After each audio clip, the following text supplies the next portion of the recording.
There we go. What's up, guys? Welcome to today's stream. It's Friday. It's cool outside right here in Mexico. We're getting a little bit of low temperatures right now.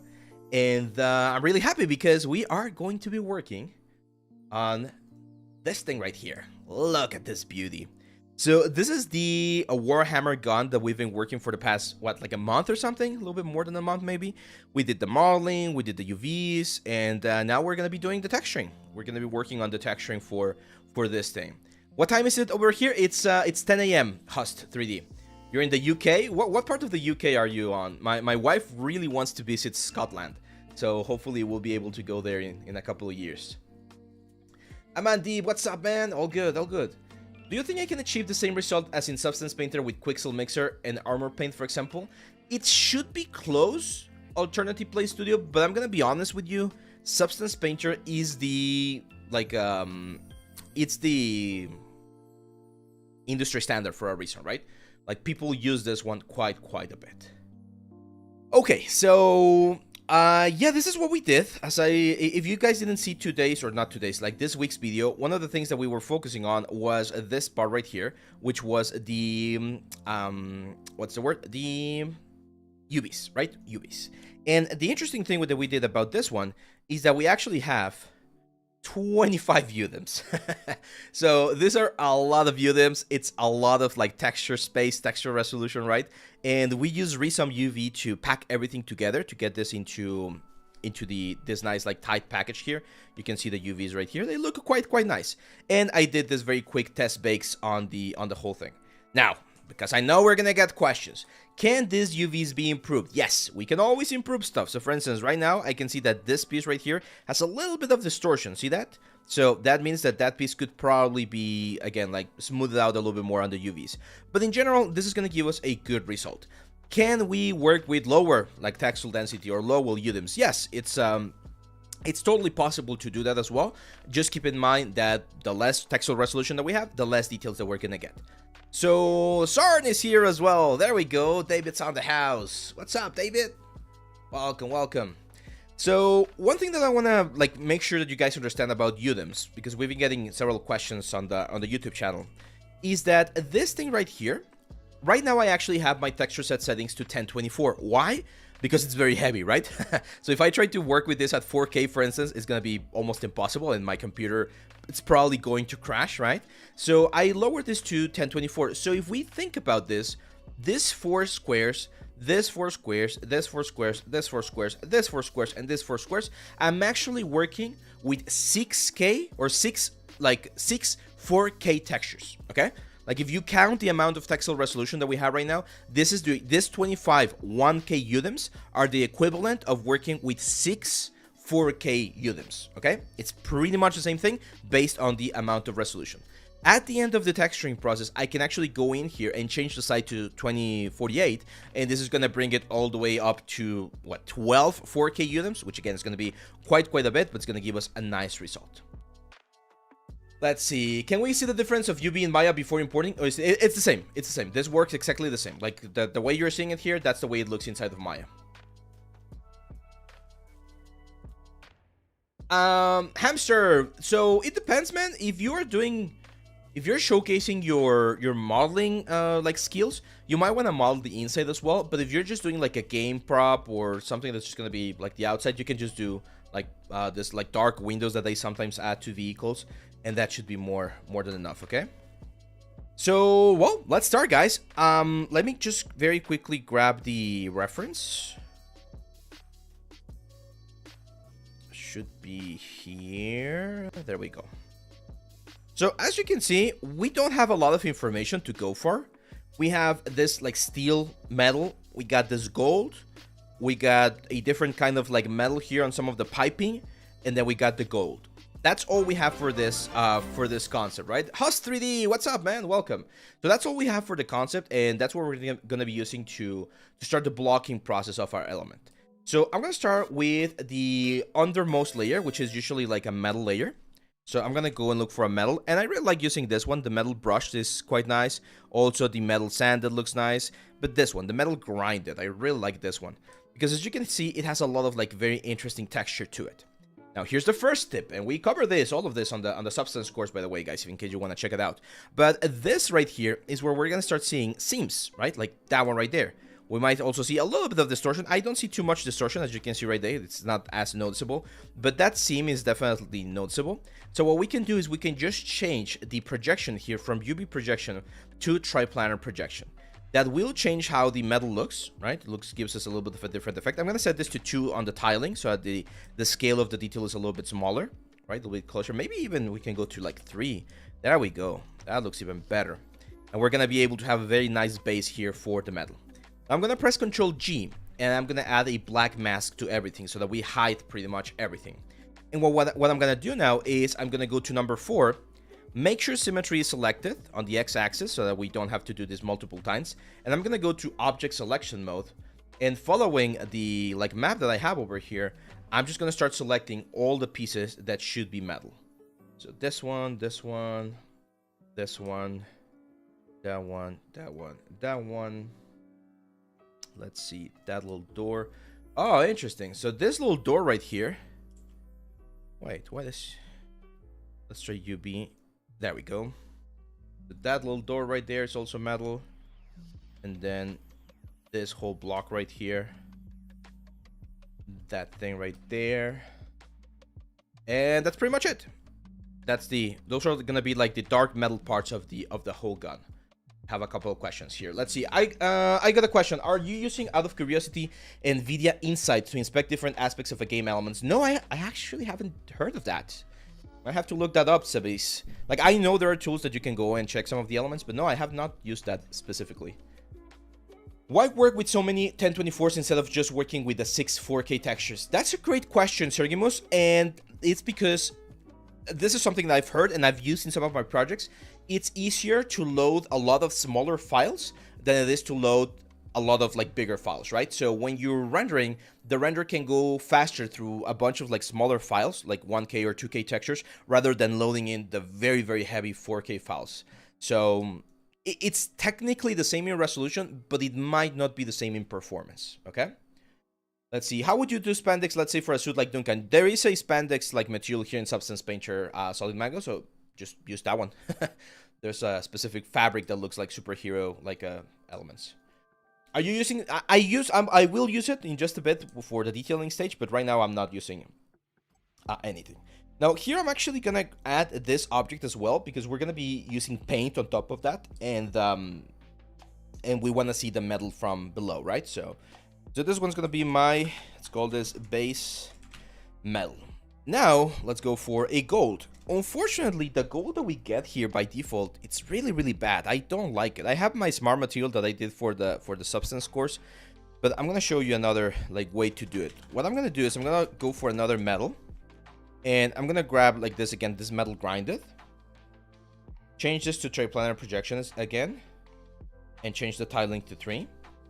And on the material, or on the color, I'm gonna select the color of the gold, which is a very sort of pale yellow, so something like that. Add a black mask, or sorry, group this, Ctrl G, add a black mask, and now we start grabbing, or we start selecting all of the elements that are supposed to be gold, which is a lot of them.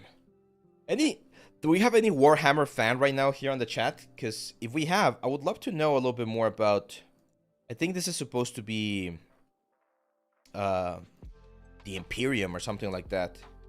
I'm not sure if they're the bad guys or the good guys. If you guys can give me a little bit more of an idea, that would be great.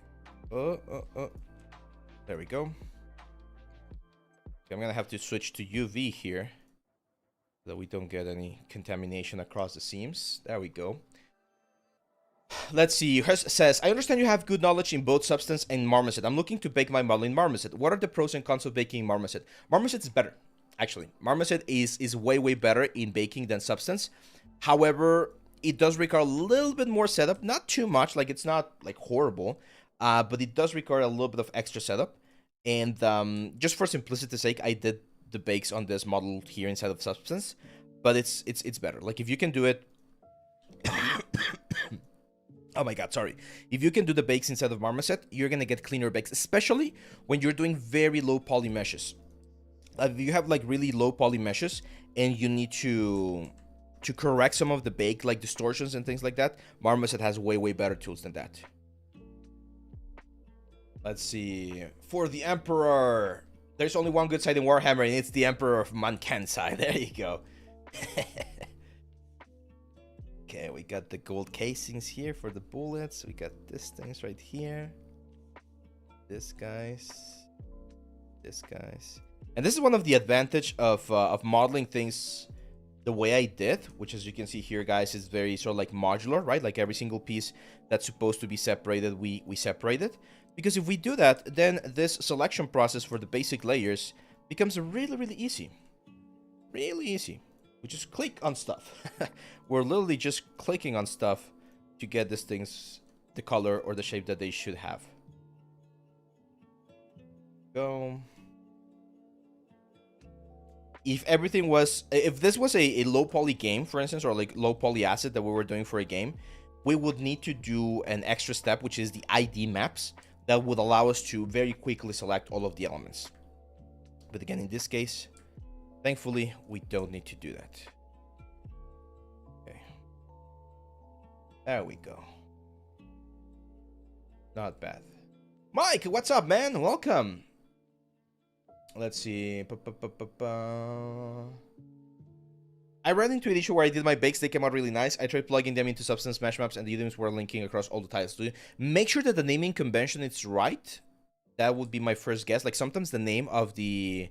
What's the word? Sometimes the name of the elements might not be exactly right, and that, like, really messes them up. So, for now, just again, to keep it simple, I'm just going to add the same, like, metal material to that one. We're going to add another, like, coat of paint a little bit later. And there we go. That's... Oh, no, we're missing the paint layer, right? So let's add a new layer here. Control-Y. Black mask. There we go. And this one is going to be this, like, bluish color right there. Probably a little bit rougher, a little bit more matte. And there we go. Now, one advice that I like to give my students when we're working with Substance is to go to the settings, and instead of working with the panorama, I like working with this Studio White Soft. Why? Because it's going to give us sort of like a more neutral tone. Either that one or some sort of like studio one, even this like soft one, low, that one's better. Because it will really tell you how the colors are supposed to look, like in a more neutral effect, rather than having a very high contrast effect. You can see how the light is very intense. And sometimes if you're using a light, like, I don't know, this one right here, that has warm colors to it, it will influence how you paint this kind of stuff. So you usually want to go for something that's a little bit, again, more sort of like neutral. This one, Studio 2, is good. Gives a more, again, more professional look as well. Let's see. Hey, Ave. Till now, I would love to know your experience of being a mentor. It has been really good. The think tank guys are very, again, very...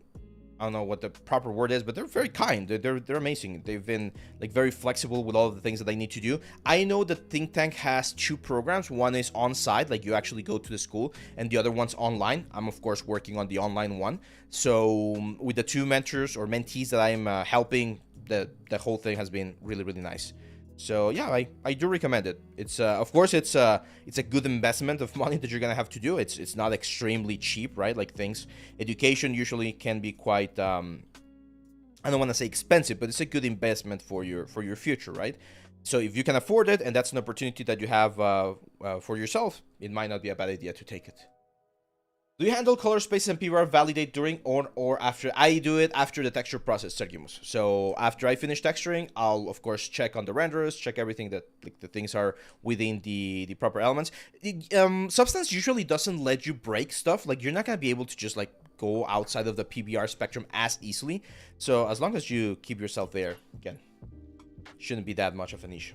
Okay, now the next thing that I want to do is I like to do a height pass, and this height pass is me going in and adding all of the cut lines and details that we might need to further like add some of the elements that we have here on the object. And I like to do this before we jumped into the actual like, detailing stage. So I'm gonna go to the very bottom layer. I'm gonna add a new layer, and this is only going to be a height layer. I'm gonna push the hide layer in, and then I'm gonna add a black mask. So now, if I draw, you can see I'm pretty much like carving into the element. So this is what we're gonna do to start adding like the lines. So for instance, here, we can even change the view to like an orthographic view so that it's perfectly flat. So we're gonna go from this border. I'm gonna press Control and Shift. I'm gonna go all the way here. Then we can turn on this thing, which is the lazy mouse like stroke. This should give me a little bit more control. It's a little bit too thick. There we go.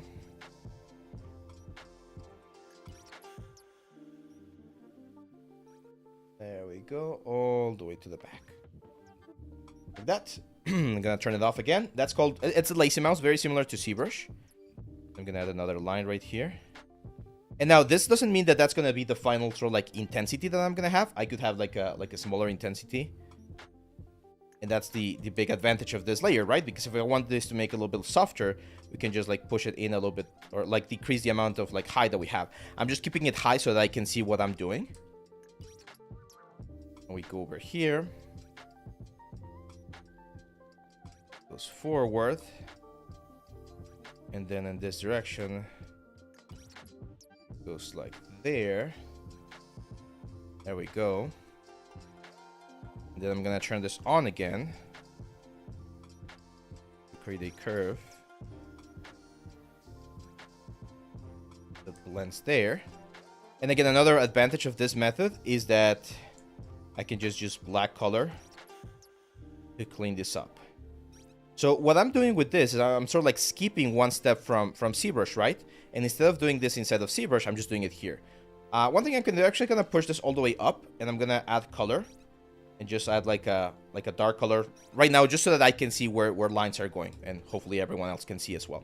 Remember, we're using mirror right now, so that's allowing me to do this on both sides and save myself quite a bit of time. So these are like the little things, the little details that can really help sell like the whole thing, right? Like the whole element.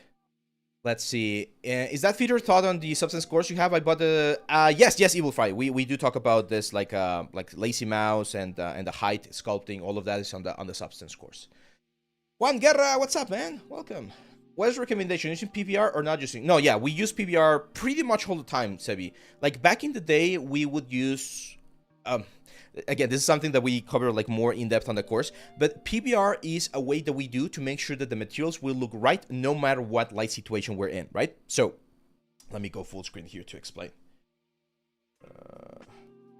So PBR, I'm gonna need a something. There we go. A little master chief here. So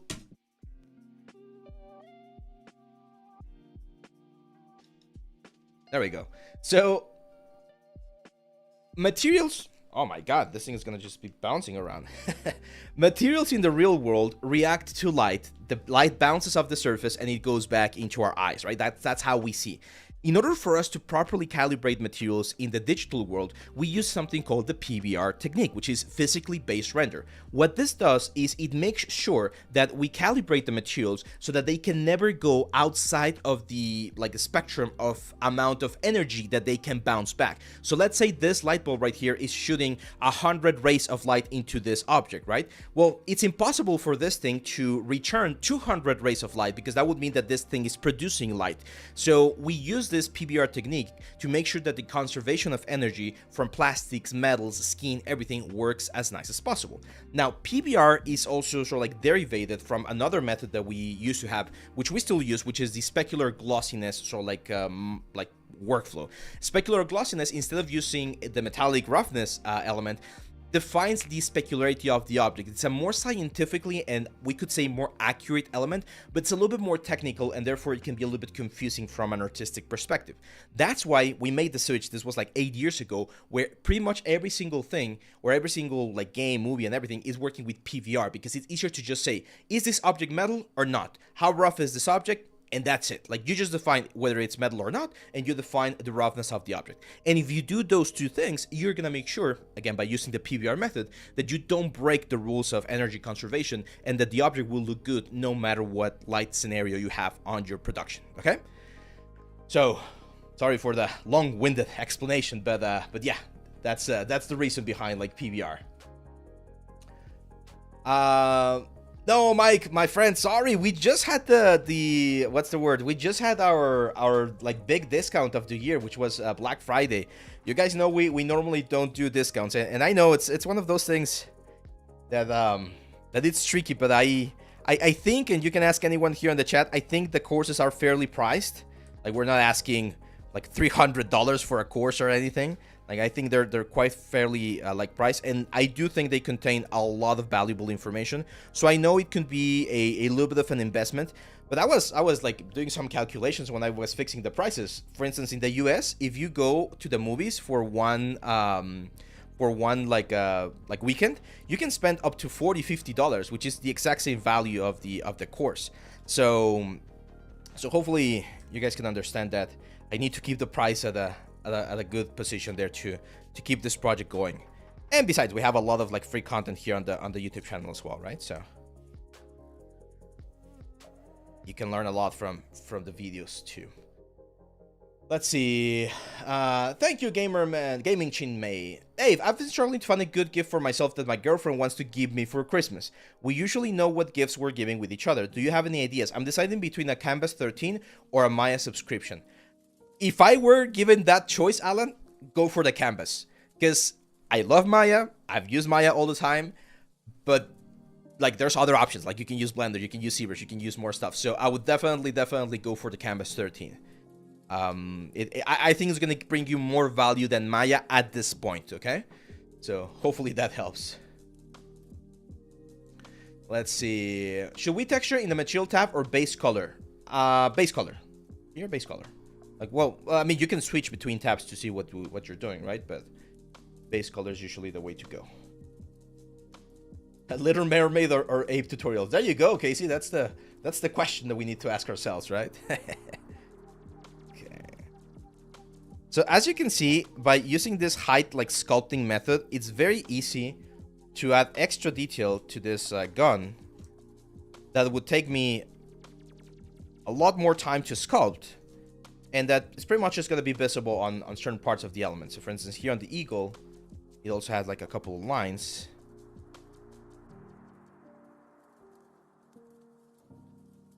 Like there. And of course, we erase the parts that we don't need.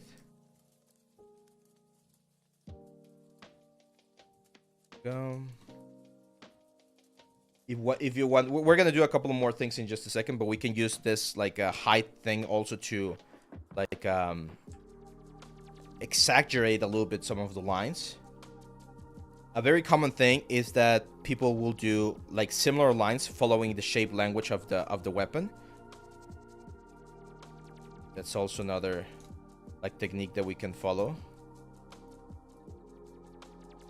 For instance, here, those lines, we can just thin them down so they're more like triangles, right? And remember, right now I know it looks red, but we're gonna take that out in just a second. There we go.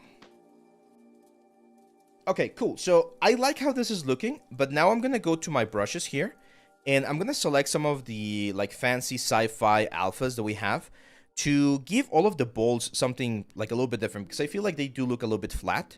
So if we go here to the alphas, there's some alphas. Like, I don't want to do like a crosshair like this one. I think that would look like a little bit weird. But we can definitely do something like this circle split. And we might not do this on all of the brushes or all of the bolts, right? Like, some of them we definitely want to keep clean. But just adding that little detail can definitely help add more, you know, visual interest to the whole thing. What do you guys think? Do you like this little detail here on the bolts? Let's put this to a bowing. So I'm gonna do this on all of the bolts that are flat. The ones that are round, I'm gonna keep them round. But all of this, I will be adding this little. So that's round. So that one stays like that.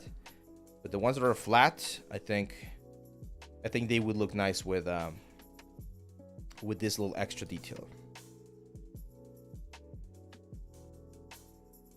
There we go.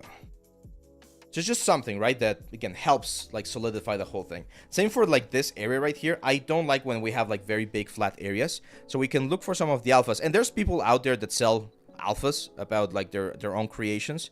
I don't think we need to buy any right now. Well, we can find something like this shapes right here. Just something that makes it look a little bit more interesting. I don't think triangles are the way to go. There we go. Look at that. Like this warning sign here. Like that one right there. Remember, this is not going to be the final color, but I feel like that looks interesting. We can also use, there's some like this one, this line notch right here that I really like. We can go to the angles right here. For instance, I'm going to rotate this angle around. And we can use this one like right there. Right? It's just, again, those little things. See, Casey, the big difference about doing this inside of ZBrush or inside of here, instead of Substance, is the fact that if the art director comes by and they're like, oh, I don't like that detail that you added, imagine having to go back to ZBrush and removing the skull, like fixing it in. It's just too much. Keeping it procedural, like I'm doing here, will make it a little bit more optimal, I would say. I'm not saying it's not a good idea. Sometimes it's perfectly fine to do it inside of ZBrush. I'm just saying that there's certain flexibility by doing it here inside of Substance. There's this other very flat one right there. That one I'm gonna use a different like thing. I'm not sure. No, let's keep it. There we go. Awesome. Yeah, exactly. Non-destructive. That's right. Is triangle good for things that don't involve? Yes, triangles are perfectly fine.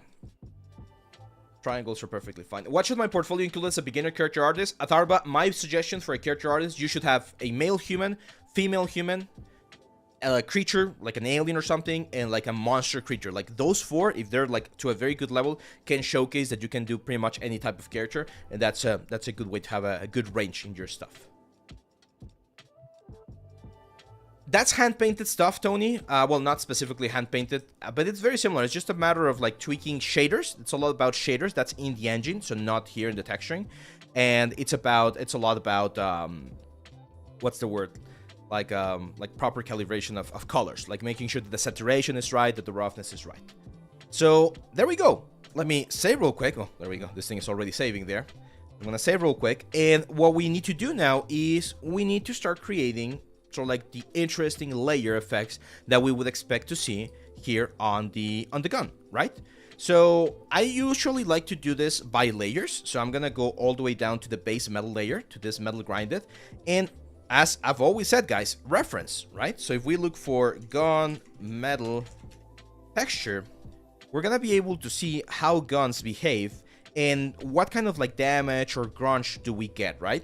So usually you're gonna see that there's a little bit of rust, there's a little bit of color variation, there's of course a little bit of ambient occlusion. So I'm gonna start with like the very basic like layers that we pretty much use all the time. So I'm gonna go and add a rust layer. Now this rust layer is not necessarily gonna be used to add the rust layer, it's just gonna be used for color variation. So I'm gonna turn off height, roughness, and metal so that it only affects my color, the color of the element right there. And of course, we're gonna add a black mask, we're gonna add a generator, and we can add a rust or a dirt generator. And this one will go to all the crevices of the object, as you can see right there. This one, I always switch to either multiply or to something like overlay, depending on which one looks a little bit better. In this case, I think multiply is gonna look perfectly fine. And with this, what we're gonna do is I'm definitely going to reduce this a little bit, okay? So I do wanna have a little bit of dirt, but not too much, something like that. Can you see that? And even there, I'm gonna lower the intensity, the opacity a little bit. One excellent way to evaluate this is by pressing C and going to your color channel, right? Because this is where we're really gonna be able to understand what's going on with the different like layers of the object. So this is just a very basic layer that, as you can see, is adding just a little bit of dirt and grime to the whole thing. I like it. I think it looks interesting. So this is gonna be cool. Now, let me go back to perspective view. There we go. So that we can like see this in 3D view. You put the base metal folder on overlay mode. Oh, thank you, man. Thank you. Yeah, no, not overlay for the metal. Thank you, X-General. I missed that one. Let's see. What is it? Am I the only one seeing a frog above the bullets?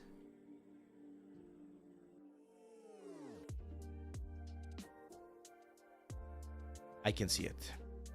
I can see the frog.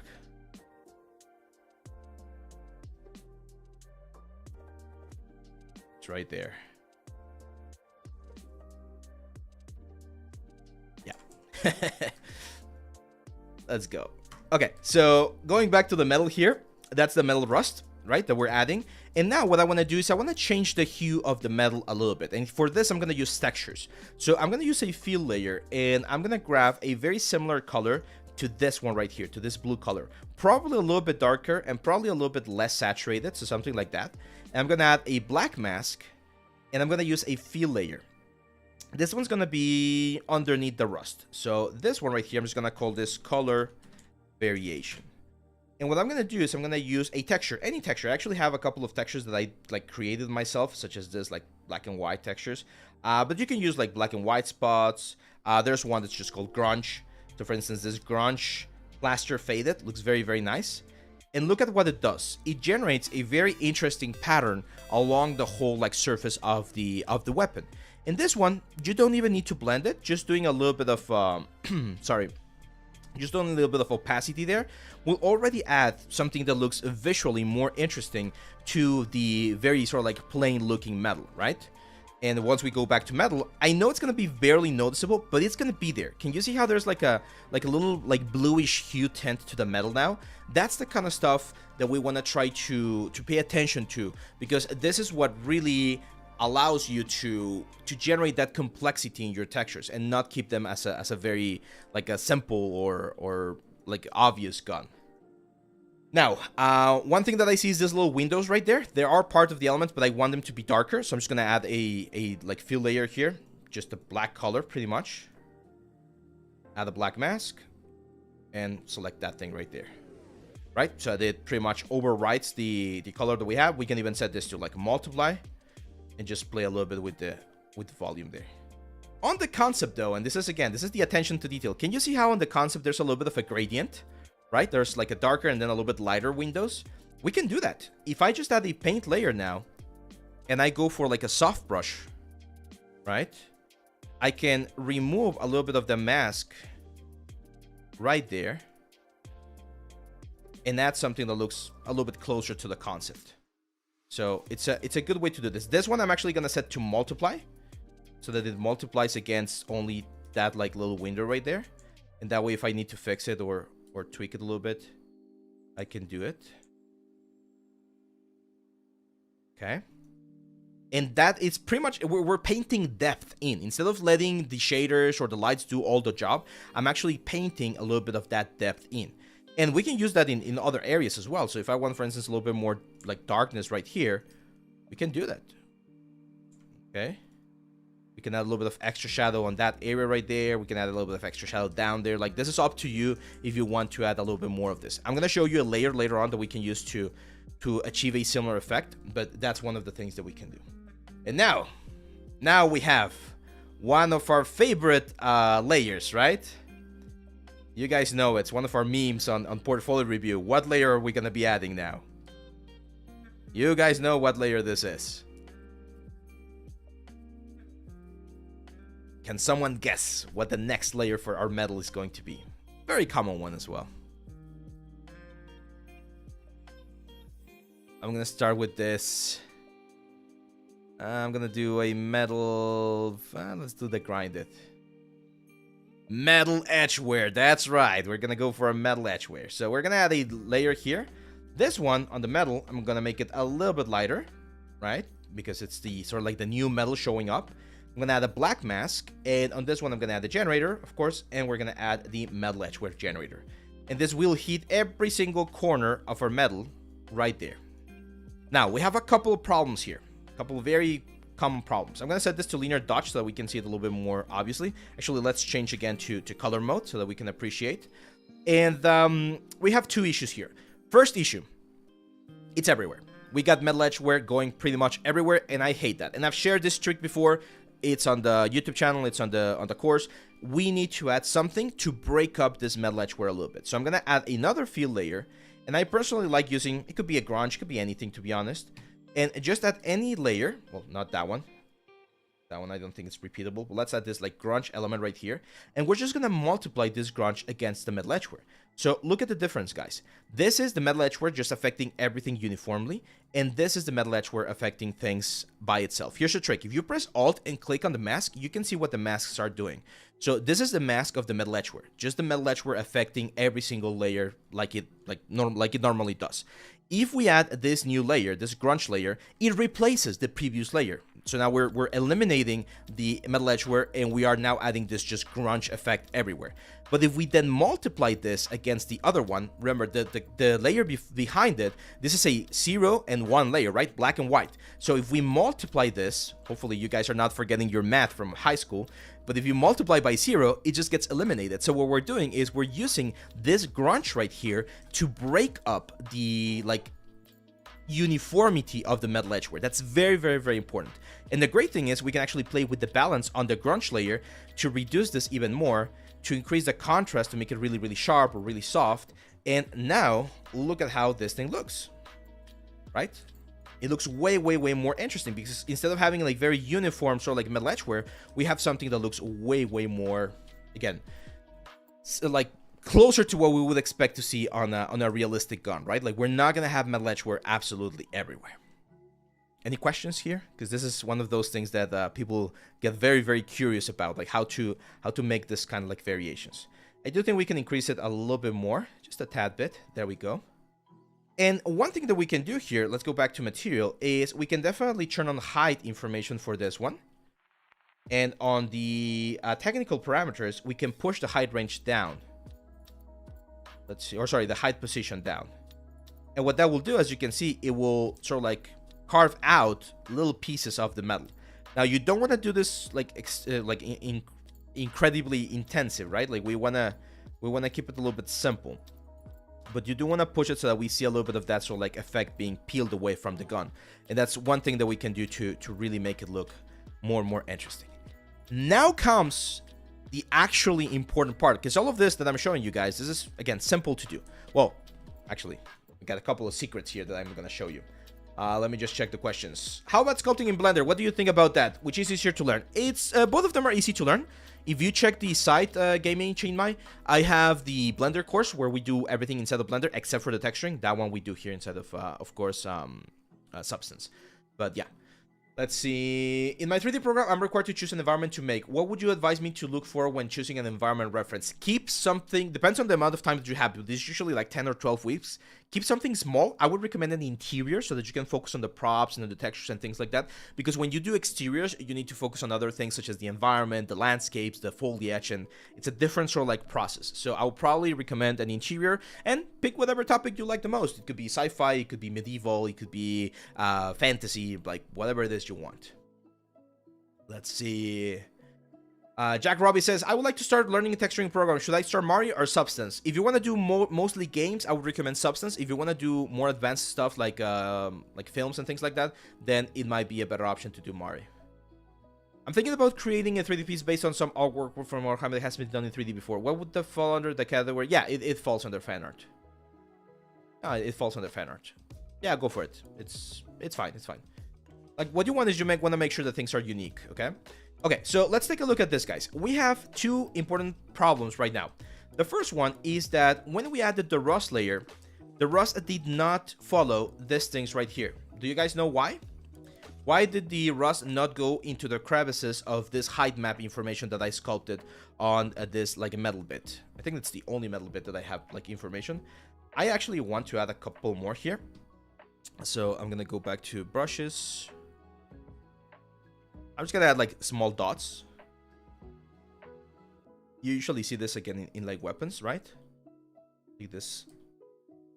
I'm not sure if any welder out there, like what are this thing called? But there's just to add again, sort of like bolt sections or something. I'm just gonna add a couple on these things right here. I know they're not on the concept, but I feel like they can really help the overall silhouette. That one's just fine, actually. Maybe over here. Another one there, there, and there. Yes, that's right, Andy the Leech. That is anchor point. That's because those crevices are just painted in. They're not saved on any of the mesh maps. Can you show the wireframe? Yes, I can show. It's a very heavy wireframe. This is not for games. I mentioned that before. That's the wireframe. Okay? Very heavy wireframe. So, yes, that's right. The reason why this is happening is because this height sculpt is not present on any of the mesh maps. So the rust or the dirt do not get that information, but we can get it very quickly. Just right click on the height sculpt and we're going to add an anchor point. That makes it so that I'm going to call this height sculpt AP. So that makes it so that Substance now knows that this information exists. And if I go, for instance, to the dirt layer and I go down here, we can activate micro details on height and normal. And down here, we select the anchor point.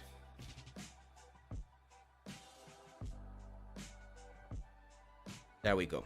So now, as you can see, the anchor point is there. The only problem is that it's actually like inverted. So we need to invert this right here. Actually, that one was fine. I think it's the micro height that we might need to invert. There we go. And now the rust is actually going inside that crevice, which is what we want, right? Like it's giving it a little bit more depth to the whole thing. And the same thing is going to happen with the metal edgeware.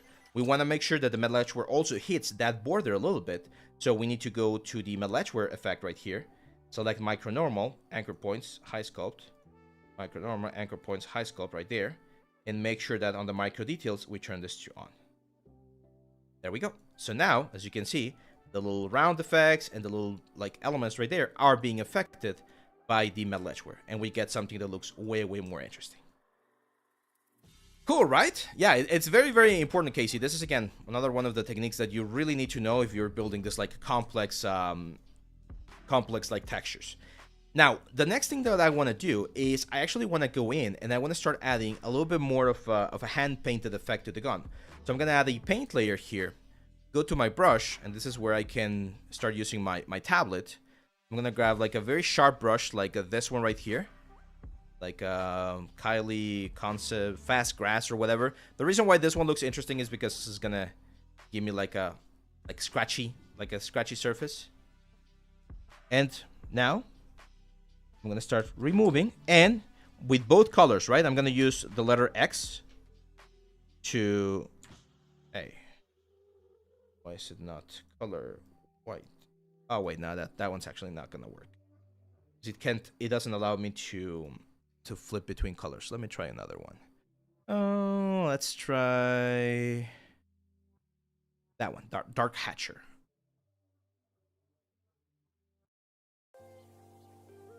Let me just make this a lot smaller.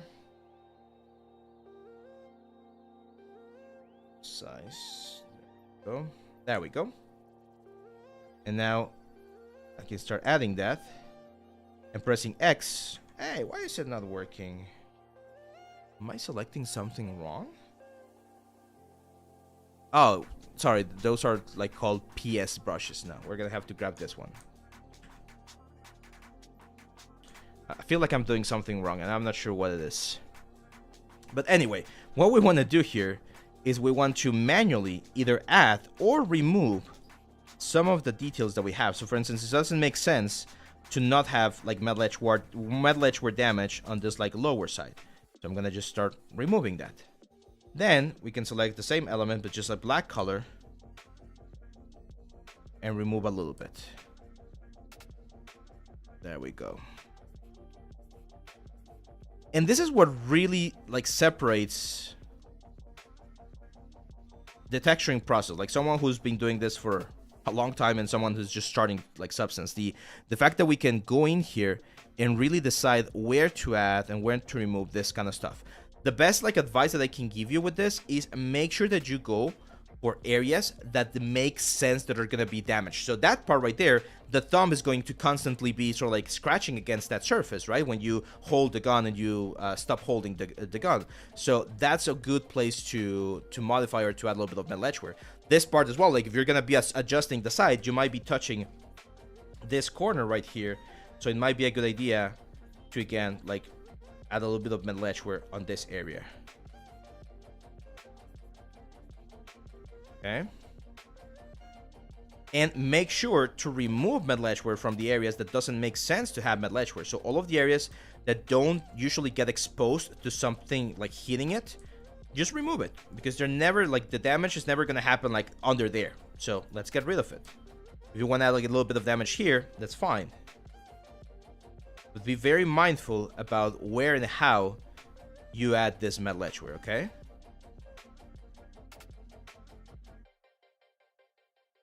This is now the artistic part of the process, where we actually start going in and generating this type of details. Yeah, the gun in the portfolio, I haven't asked the student like how many UDEMs he used. I'm pretty sure he used some sort of like UDEMs, because it was really, really good. And the amount, like right now, remember, we're using like 6 4K maps. I'm gonna show you, I'm gonna try something as soon as I finish these little details right now. But one thing that we can do is we can increase the resolution of the documents by 1, so to 2K, and see how it looks, and then just go back.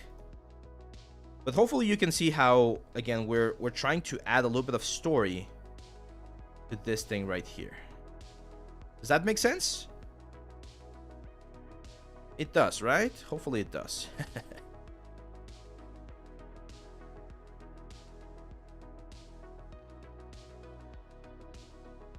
There we go. And this is where you can spend a long time. Long time. It's like making sure everything looks as nice as possible. This is where I like to just like play my favorite music and go from it. Now, here, I'm going to go back to the first metal grinded, and I am going to increase the roughness a little bit. I feel like it's a little bit too shiny. I'm going to make it a little bit like more like matte. That way, the shininess of the metal is also going to like have a little bit more contrast. So let's save real quick. And let me, you have to press X when you are in the mask painting and not a paint layer. Oh, there you go. That might be it, 24H. But that's weird. I could have sworn that you could do X on the paint layer as well. Anyway, so if I go to texture set settings and I change this to 248, what's going to happen, hopefully this doesn't crash, but what's going to happen is Substance is going to recalculate everything, all the layers, all the generators, and including all the brush strokes that I did on the like first layer, and it's going to give me a visualization of how this thing is going to look with 2K textures. So you should be able to see now that the detail there on the edge looks way nicer, right? Like way sharper. Like really nice. Why? Because we've been able to increase the resolution.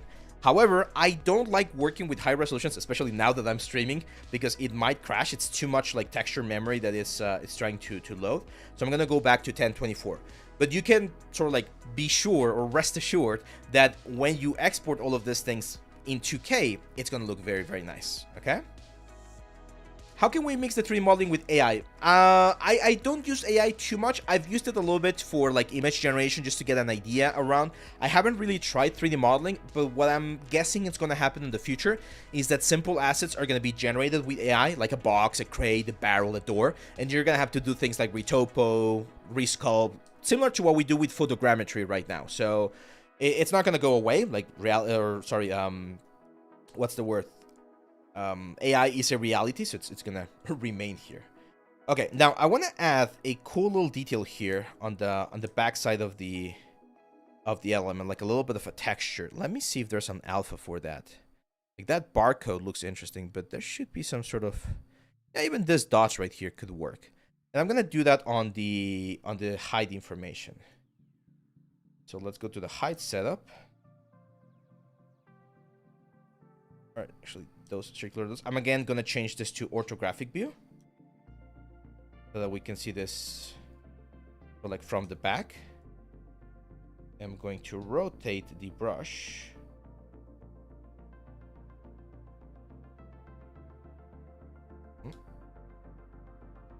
There we go.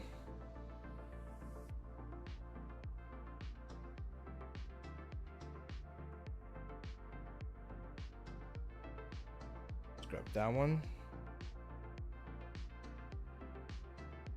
Oh, it's doing like a random jitter. That's probably an option here. Let's go flow jitter, angle jitter. Bye-bye. Flow jitter.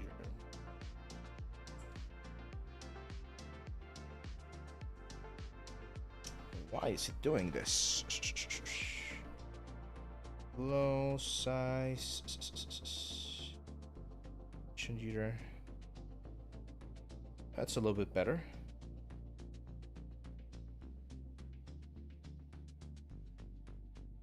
I'm not sure if it's the... It kind of looks like it's the symmetry. So I'm going to delete the symmetry. Yeah, much better. I'm just going to try to be as precise as possible when laying this texture in. It's kind of like a grip, right?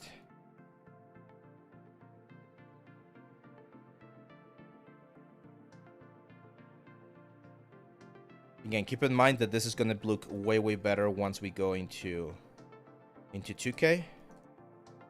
Now I'm just going to... Now I'm going to use symmetry. And I'm going to fill this in.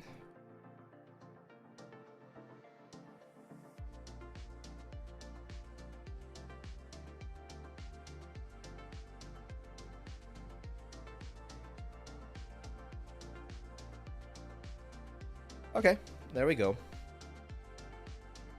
What does rotating... It can give you a little bit more variation on the texture. It's good, for instance, when you're doing like skin for a character or something like that. It can allow to get something nice. I usually use Mesh U4 to create base meshes like a shoe or something and do a lot of cleanup, but never use the AI textures. The UVs are really bad. Yeah, that's a problem. Like, and even with... I'm not sure if our good friend Ed Fox is watching right now. He's a concept artist. And that's what we've been talking about. Is like, hey, yeah, you can get some very nice, pretty pictures from AI, but at the end of the day, you're still gonna have to do a little bit of like cleanup, and it sucks. You pretty much you could just like draw it like nicely from scratch, and you're gonna get a similar result. And actually, that's something that that some of the industry like veterans are talking about. A lot of companies started like investing in AI and seeing if it could replace artists, and they now realize that it's pretty much like not how it works. Like they're spending too much time, or rather they're wasting too much time cleaning stuff up that could have been done like nicely the first time if they had allowed the artist to just like work on it. So the industry is realizing that this is not the way to go. I'm gonna add one more layer here. It's gonna be another fill layer. This one's gonna be done in linear dodge, so it adds to the whole thing, and it's just scratches. Scratches are always fun. There we go. Now, of course, I'm gonna change the tiling so the scratches are very small. There we go. And I'm actually going to... No, I'm gonna keep them like that. Maybe a little bit more balance. And then we can add another paint layer. And I'm just gonna use like a normal grunge brush. Like this third one.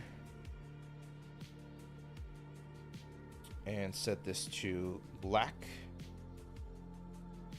to remove some of them, right? Like we don't want scratches everywhere, so we want to have a little bit of that detail, but especially on the areas again where you would not expect there to be too much damage, we don't want to have those scratches. But it's gonna be a good sort of like tertiary detail on other parts. Right? AI should be a tool, not a solution. I'd love it if a tool understood what I was modeling and made some better starting. Yeah. No, we do have things like that, man. Like we have C-Remesher. I mean, I know it's not AI, but it's a tool, and it gives you sort of like clean topology. So there are options out there. Okay, so I think I'm happy with the result now for the metal. I think it has a nice sort of like base, nice texture. I really like the grip right there. And yeah, we're now ready to jump onto the gold. So I'm going to do the exact same thing. First of all, I think the gold is a little bit too shiny, so I'm going to make it a little bit flatter, a little bit more matte. And we're going to follow a very similar process, right? So we're going to start with rust. But here's the thing. Gold does not rust the same way as, as the other metals. So the first thing that I'm going to add is actually not going to be rust. It's, again, just going to be a color variation. So add a black mask generator. We're gonna add the dirt generator. And so we get that, looks very nice. We can go to multiply. I'm just gonna keep this very, very low. As you can see, it just gives a little bit of a brownish hue to some of the elements, but it's not affecting the roughness, it's not affecting the bump, it's just like a general noise. I can even add here a fill layer. And again, add like a, just that like grunge directional, that looks interesting. And just multiply. So that like color that we're adding, right?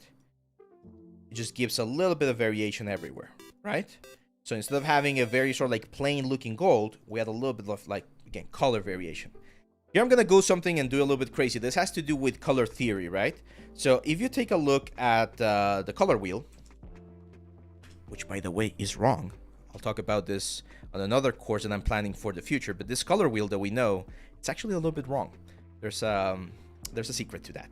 So, but if you take a look, yellow, the opposite color is purple. So that purple color is going to be the color that's going to give us the most sort of like contrast. So if I grab a purple as well here, and I add a black mask, and I add again a fill layer, we can add something, like some sort of like texture or noise, like this one that I have right here.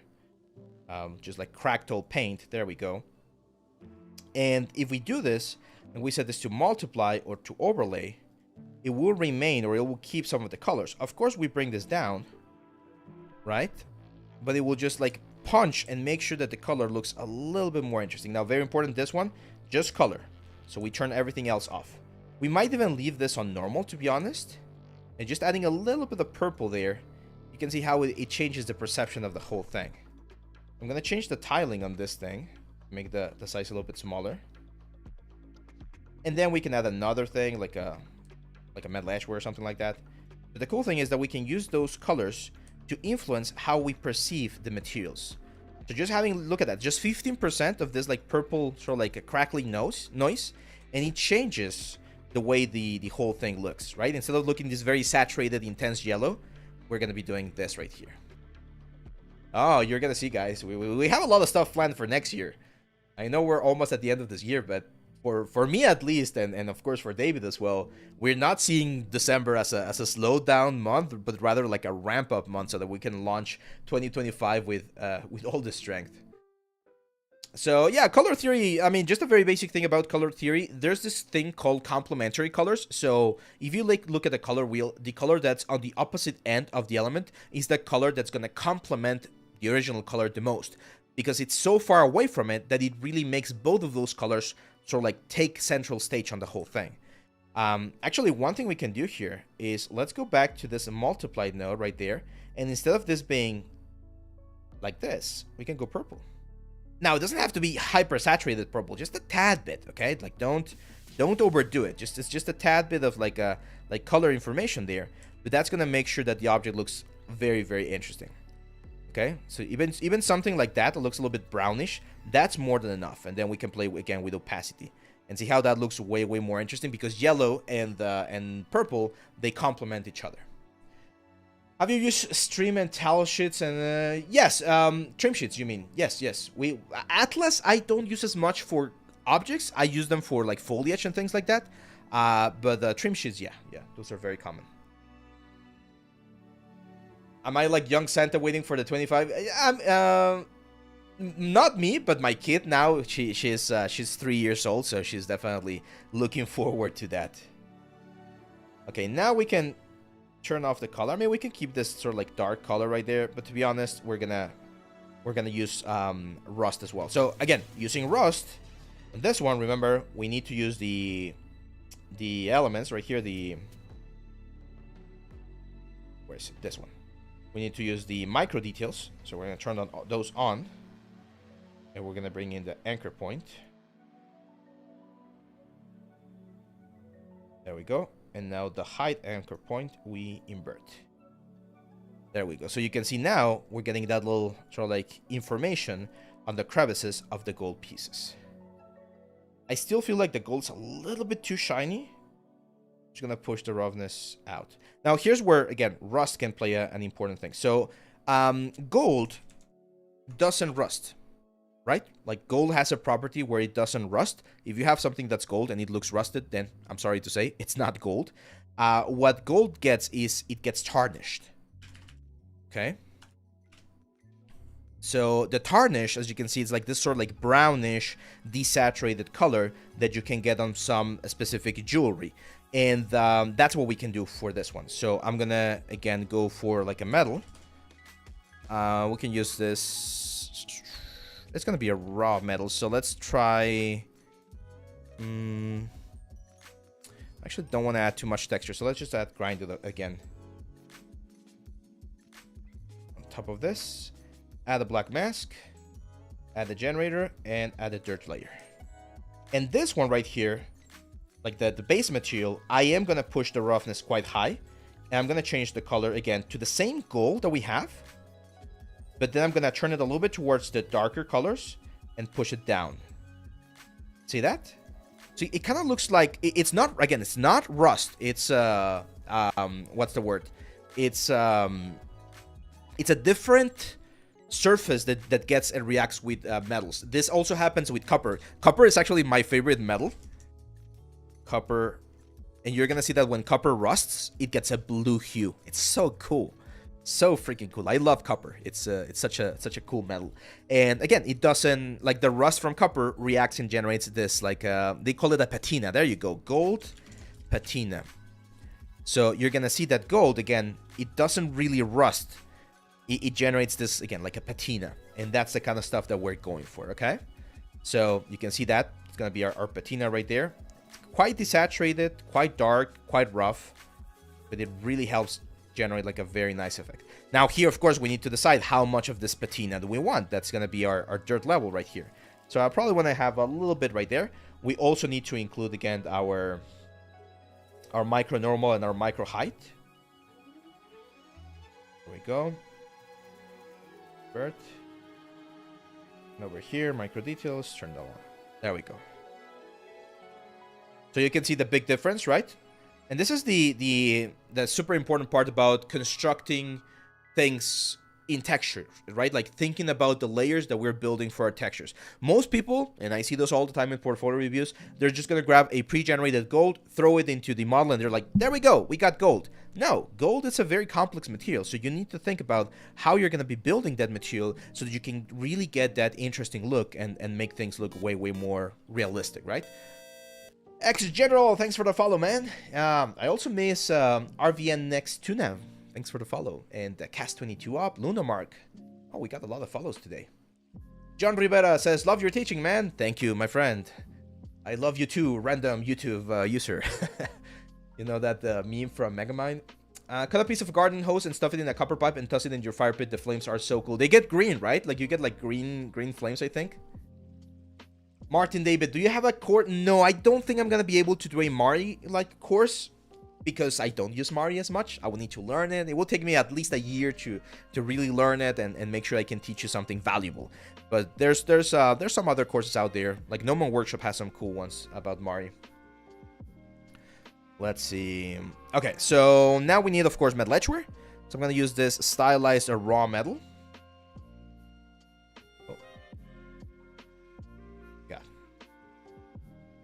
Stylized raw metal. There we go. This one's of course going to be a little bit more like light, probably a little bit yellowish as well. It's always important to play a little bit with the values of things, to change hues, change values to get again more of a visual interest. And we're going to add our traditional generator, which is going to be the metal etchware. You already know that one. Now if you really want to punch this more, well, first thing I can do is decrease the roughness so that it's very shiny, and I like to set this to linear Dutch.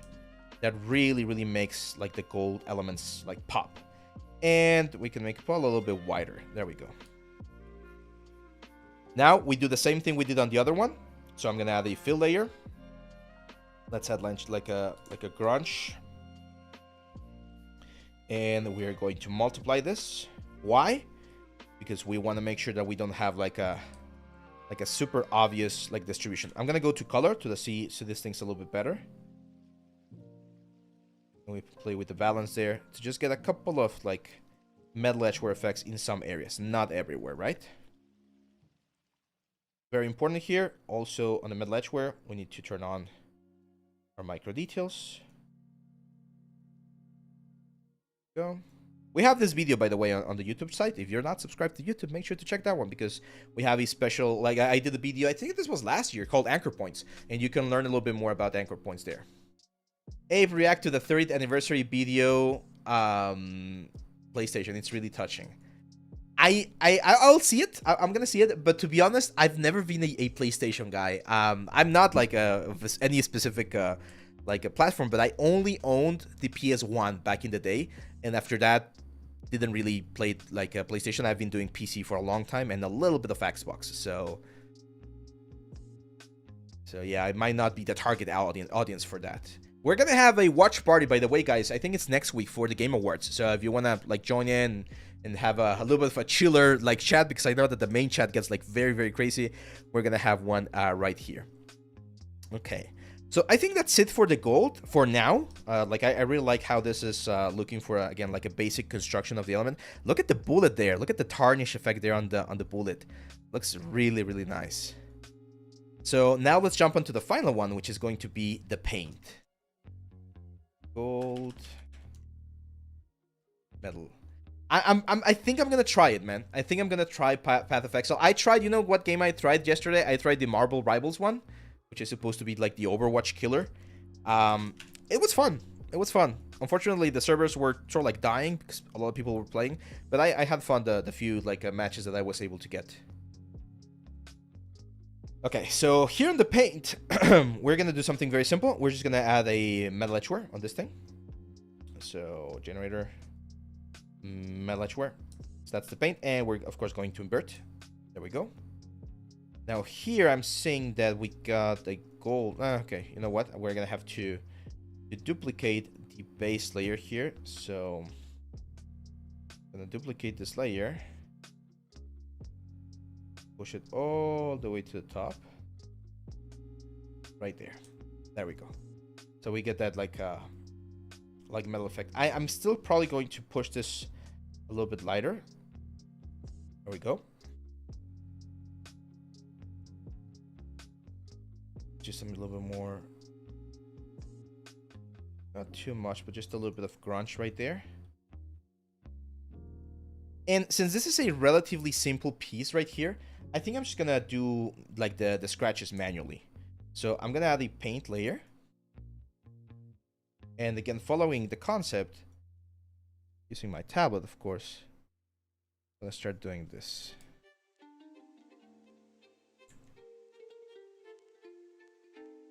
Now, of course, this paint, we also need to push the height up a little bit. So the height is going to go up. So it looks like a peeled paint, right? Max Swag answered the question. Have you considered doing a rigging course? I did one back in the day when I was in Nextute. It was good. I liked it. I think it was a good introduction course. But again, I'm not a rigger, so it's difficult for me to make a course about rigging when there are so many like good tools out there.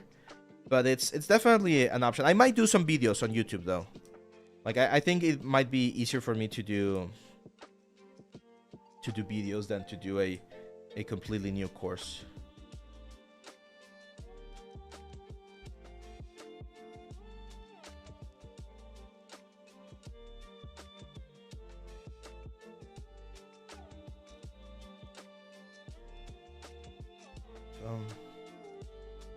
Wait a second, I'm not sure if my Huyan thing is... No, it's on.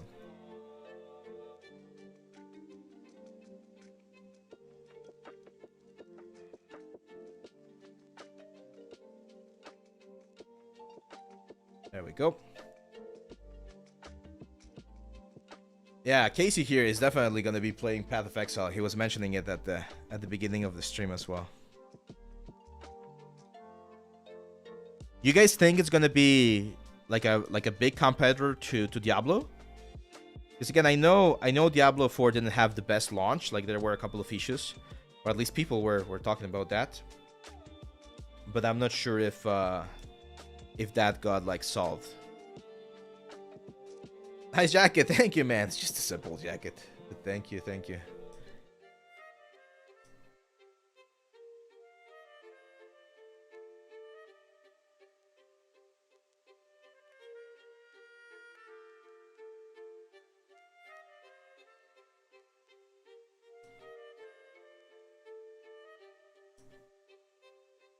There we go. Game of the Year stream is on December 12th. Yeah, next week, right? I think it's going to be Thursday next week.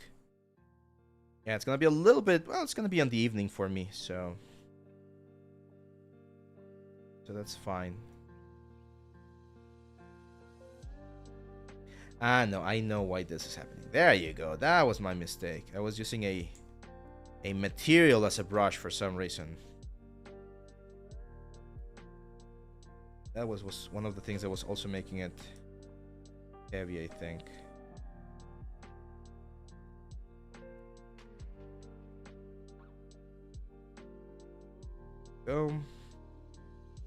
Yeah, here what I'm doing is I'm literally looking at my other screen where I have the reference.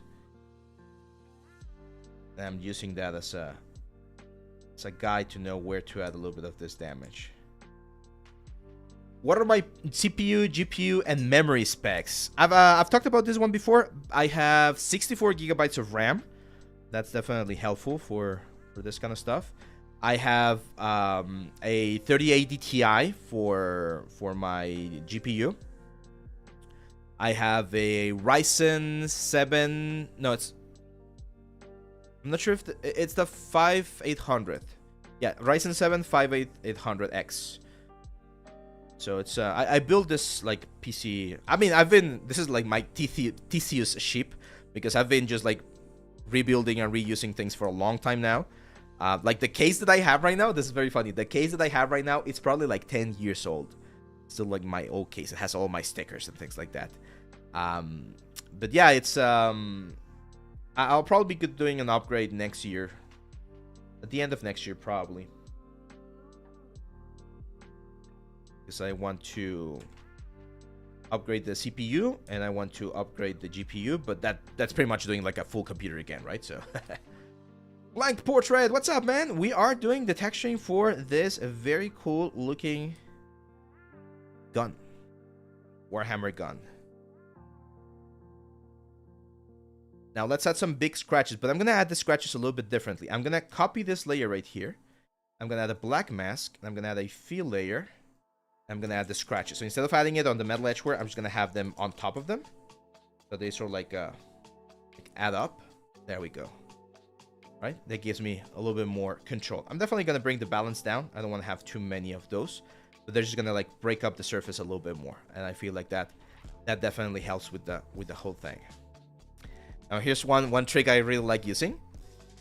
Paint is plastic, right? And usually paint will absorb like oils. So I'm gonna grab or blood or things like that. I'm gonna grab a sort of like a dark green color or dark blue color. Add the black mask. Add a fill. And there's one that's like blood or something like that. I have one though. I think I have one. Yeah, like this one right there. Let's go to the channel. There you go. I think I'm going to invert that. So I'm going to add the levels. And I'm going to invert it. There you go.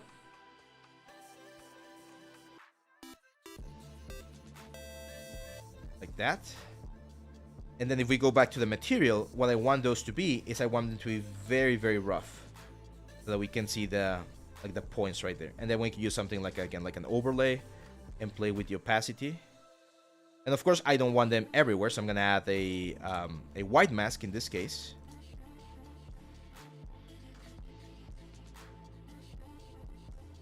Or just a paint layer, rather. And just remove them from certain parts. But just having like those little like trails, like dark spots in certain areas, like dried blood or something. It can really, really sell the whole thing. Bro, you could sell that 5800 and buy a 5800 for a little amount and double the course. Yeah, well, I don't like selling stuff, especially here in Mexico. It gets tricky. People always want to, like, what's the word? I'm not sure what the word is in English, but they want to make a fool out of you, and they take your money pretty much. So it's complicated. What I normally do, because my brothers also like to play games, but they don't build their own PCs, is I'll just sell them to them, like the full PC. And with that money, I buy the next thing. But they recently got a PC, so that's not possible. Are you looking to try out the new bevel shader in Marmoset with this asset? No, that's for baking, I think. That's when we bake. Yeah, lowball. Yeah, they always try to lowball you. Yeah, there you go. Have you seen the character creator for in ZBrush Workflow? Yes, I have seen it. It seems crazy how you can start with the base mesh already rigged and just sculpt on top of it and have it. Yep. It's a really good process, and in production it's really valuable because you can, again, very quickly get to a nice result. The only thing I always mention about automatic tools or things that do things without you like doing the whole work is keep in mind that if they ask you to do a monster or a creature and character creator cannot do it, you're fucked, right? Like, that's it. You cannot do it anymore. So it's a good tool to use. It's a good tool to have, but it's also a good idea to learn the basic stuff as well, so that you don't have to depend on that tool. Because once the tool cannot fulfill what you wanted to do, or it becomes complicated to do it, well, that's when things get tricky, right? Okay, let me add. I'm gonna add one layer here on top. There's a specific kind of metal that I saw. I could just do this with fill layer. So it's like a greenish metal.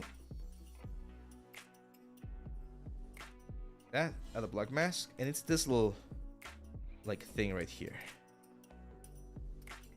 There you go. So that little guy right there, I'm just gonna use like a. It just has like a different color than everything else. Actually more like a blue color. The concept, it definitely looks different. Actually, you know what? Like this pipe also has that tone, and that's a good thing because it's also gonna break up the surface a little bit, and it's not gonna be as uniform. So, what do you guys think so far? Not bad, right? I think we're getting to a nice situation here. Bargain, yeah. They always want to bargain and like get the best, like a very good deal that's not the best for us, right? So this is the gun. This is a concept. And that's the element. Now I'm looking at it and I'm just trying to see what other things we can do to improve it. And I think just adding it like an extra layer of shadow, right? Like a little bit more contrast to the whole thing. It's going to push it because this has a very thick outline on a lot of the elements. So let's do that. I'm going to add a fill layer here. Actually, this is where the rust layer can really like help. I'm just going to add a rust layer over everything. Then add the black mask. But I'm not going to use the dirt layer. This is interesting. I'm not going to use the dirt layer. I'm actually going to use the ambient occlusion mask. Because the ambient occlusion is going to allow me to control a couple of things. I can use some levels here to invert this thing and push where and how much I want this layer to be. See that? I can play with the highlights so that we get like a very, very sharp line only on the areas where I would expect this dirt to be. And then this one I can set to multiply, not overlay. Why not overlay? Because when you have overlay, when you have overlay, it also will do some things with color. Multiply is just values. It will just multiply values. So if it's a dark value, it will become a darker value. If it's a light value, it will pretty much do nothing. But in this particular case, if I were to pick overlay, what's going to happen is the gold will get this very weird like orange effects. Can you see that right there? Like burnt effect? That's because of overlay. If I keep this at multiply, we don't get that. That's why knowing your blending modes, it's very, very important. So yeah, there you go. Now, as you can see, that layer right there, it just adds another layer of like shadow and depth to the whole thing. Now, is this what we want? Probably. Maybe not as much, right? Like maybe we want to like make it a little bit simpler, but it definitely helps to give a little bit more depth to all of the different elements. Now we can start thinking about more specific elements. Oh, that's a great idea, MechSwag. Yeah, let's do that. So MechSwag here is recommending to add a like a heat metal. So if you take a look at metal or heated metal, what metal tends to do is it gets this very nice, interesting effect. Look at that. So it goes from the normal color of the metal to this sort of like bluish, rainbowish look, right? So there's multiple ways to do that. What I'm gonna do here is the following. I'm gonna add a fill layer. It's just gonna be a black, like a white layer. And then on the color, I'm gonna add, or rather, I'm trying to think how to do this. Because I could paint it, but I don't want to paint it. Let's add.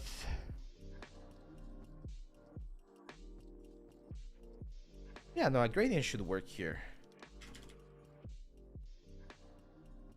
Gradient. not the one. Gradient. Linear. There you go. So linear gradient. I'm gonna invert that. I just want to add this to the tip. Go. And now on the gradient, we need to adjust it a little bit.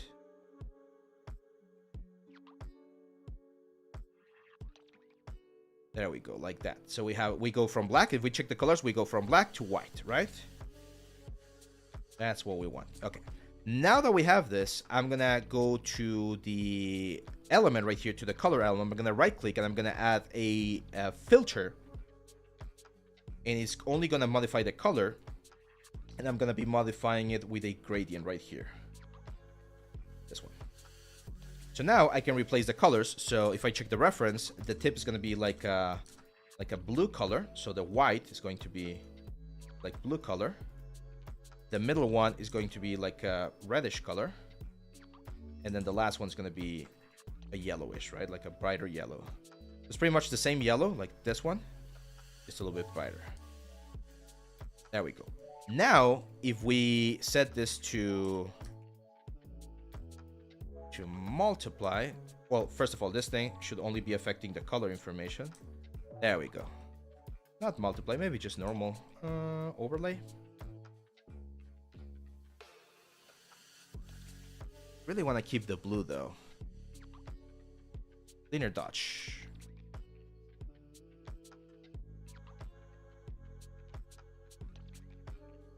See, oh, I know, hard light. There you go. Hard light's probably the best one. And then I'll probably gonna add like a paint layer and just like remove some of the effect down here.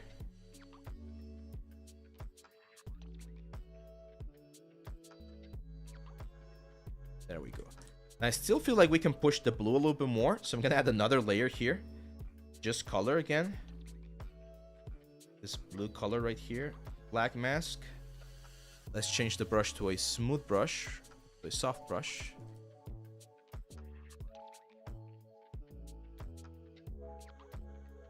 Set this to overlay.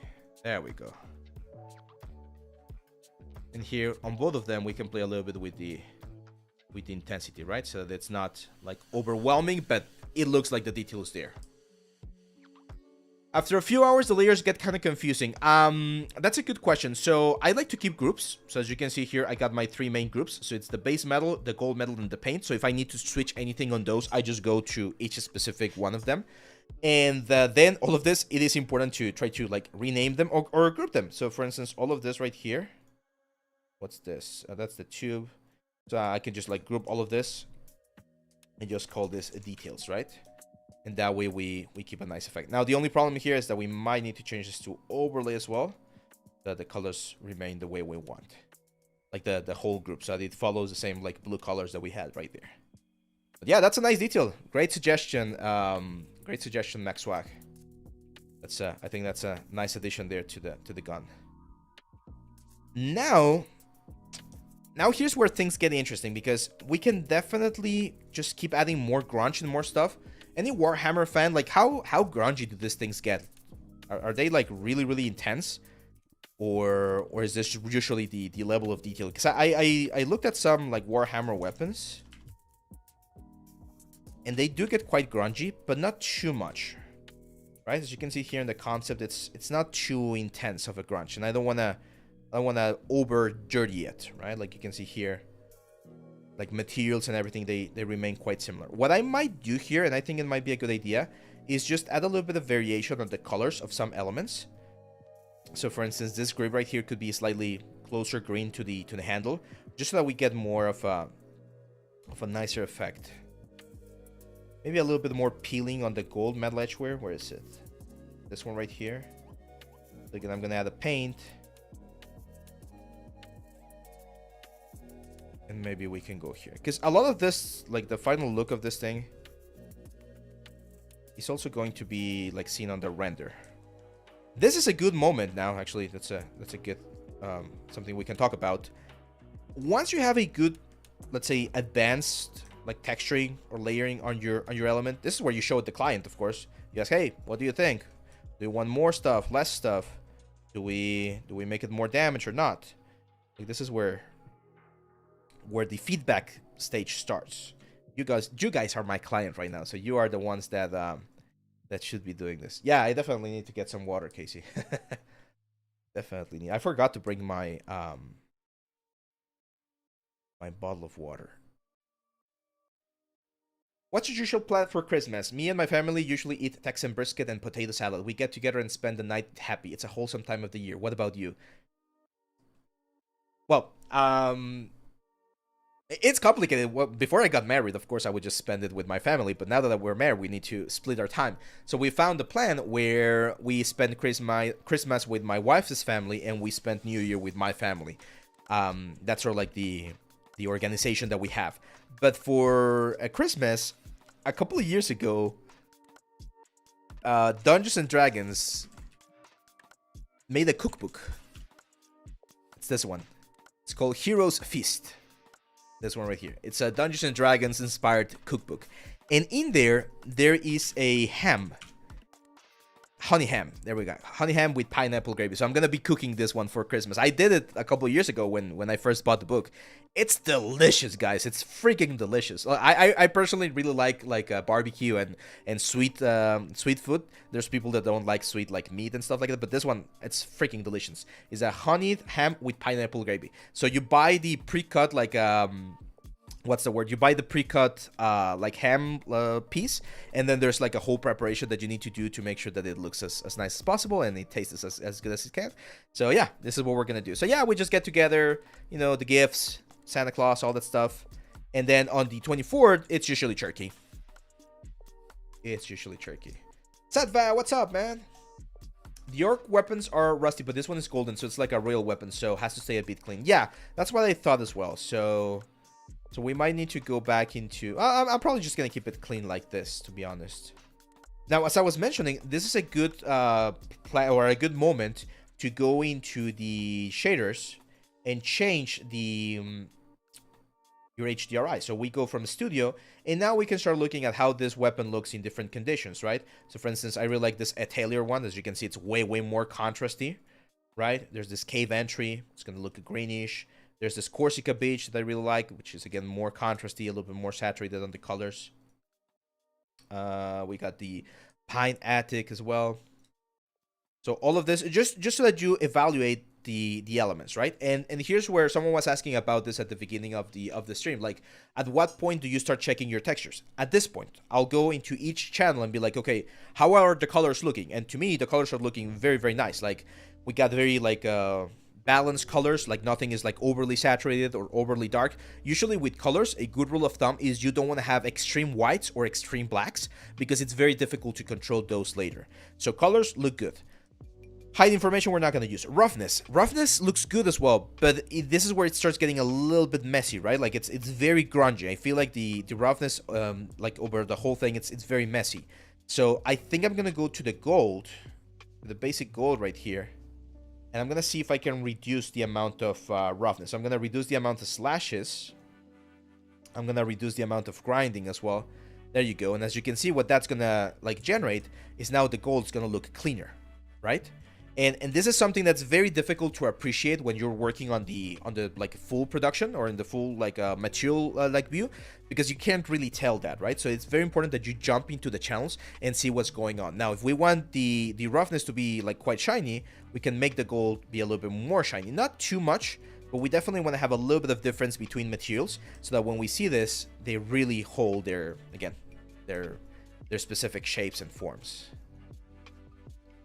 There you go. Why do you not change the substance render shading setting to get clearer textures? We can do that. We can definitely change the specular quality to something like high. It's just going to change a little bit of the effect. I don't think it really changes too much. Like if you calibrate your like textures properly, you're going to get like a good result no matter what. But yeah, it's a good idea, as Anis is mentioning, to go here to the shader settings and change the specular quality a little bit higher so that you get a nicer effect. I'm going to make this a little bit rougher. There we go. Yeah, that looks nice.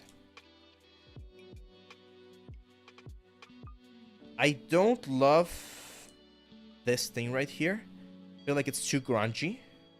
That might look a little bit too grungy on the... I'm not sure. It could work. What else would you guys add? Like, let's say I'm happy with this. What else would you guys add to this weapon? Oh, this is very high poly, Sensubin. This is very, very high poly, because this is not for games. We were doing this for like a cinematic or something, and we're gonna do that in just a second. We're gonna jump into the rendering stage. So we're gonna prepare this for like a cinematic shot.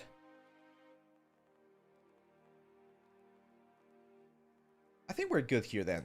Let's jump into cinematics then, into the rendering stage. And the sticker.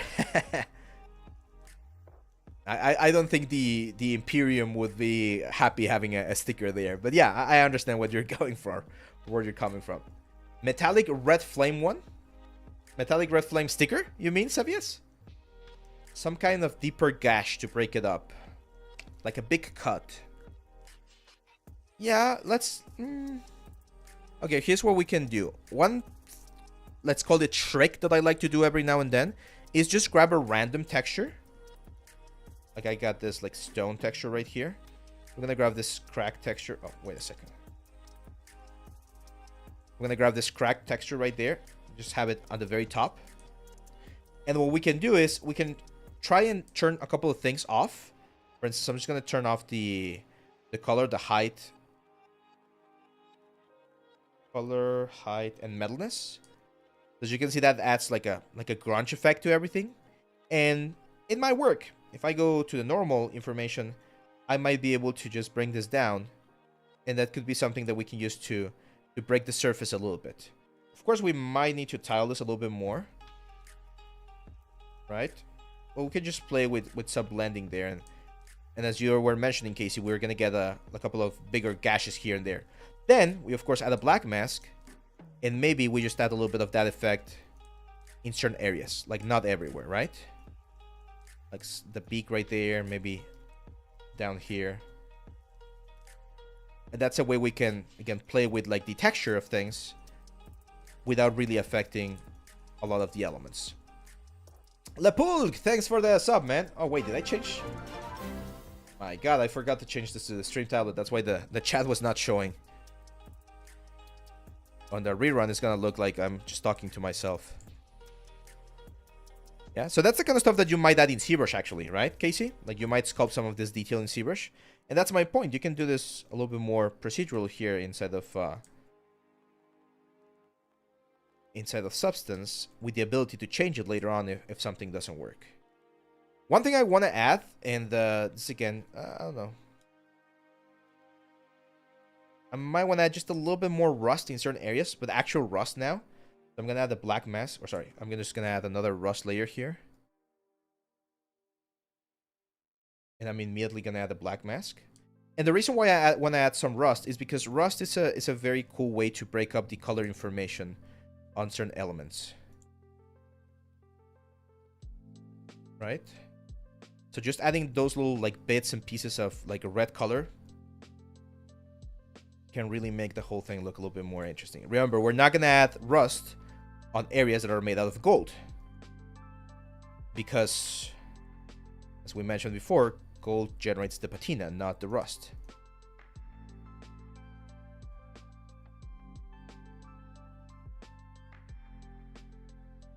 And we always need to be very mindful about where we would expect rust to be, which is usually on the crevices, the areas that are going to have the condensation and the water stuff, right?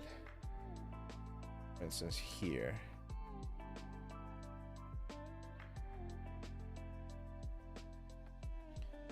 And that rust is also going to help break up the whole thing. So there's going to be a little bit of that detail everywhere.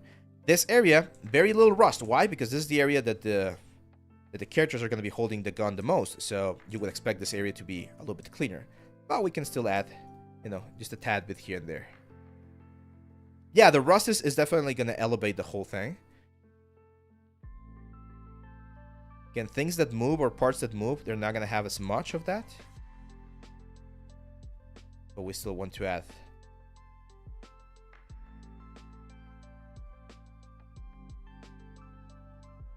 a little bit of that.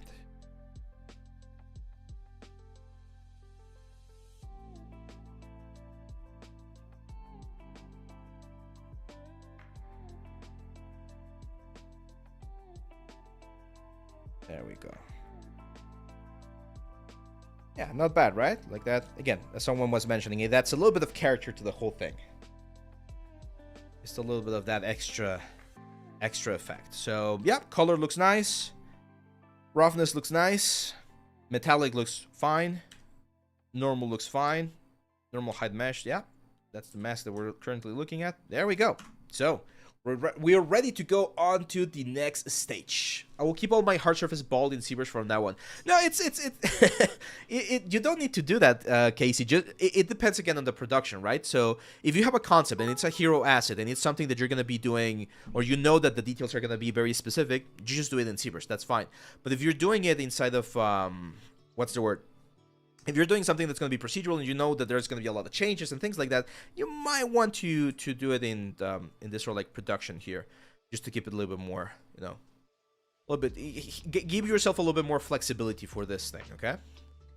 So yeah, file, export textures, and here's where the fun begins, because these are going to be a lot of textures, a lot of textures.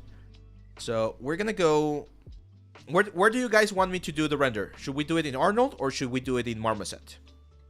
Let me know what software do you want me to use for the rendering. We're going to use a little bit of color correction at the end as well, but where do you want to do the rendering?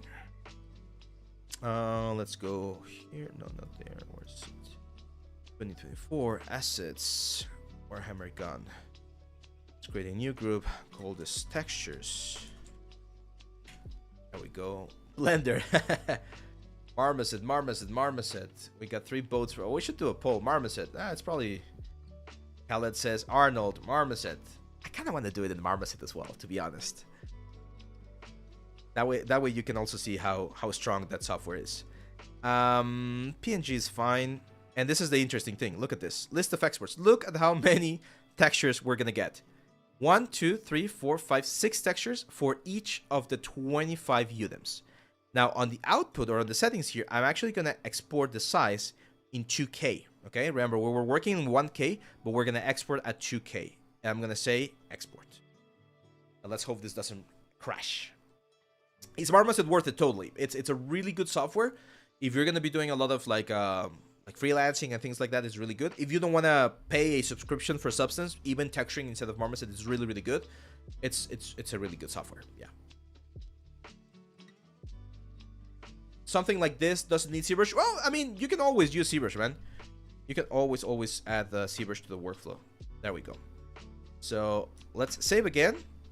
And let's close this so that we don't make my computer crash.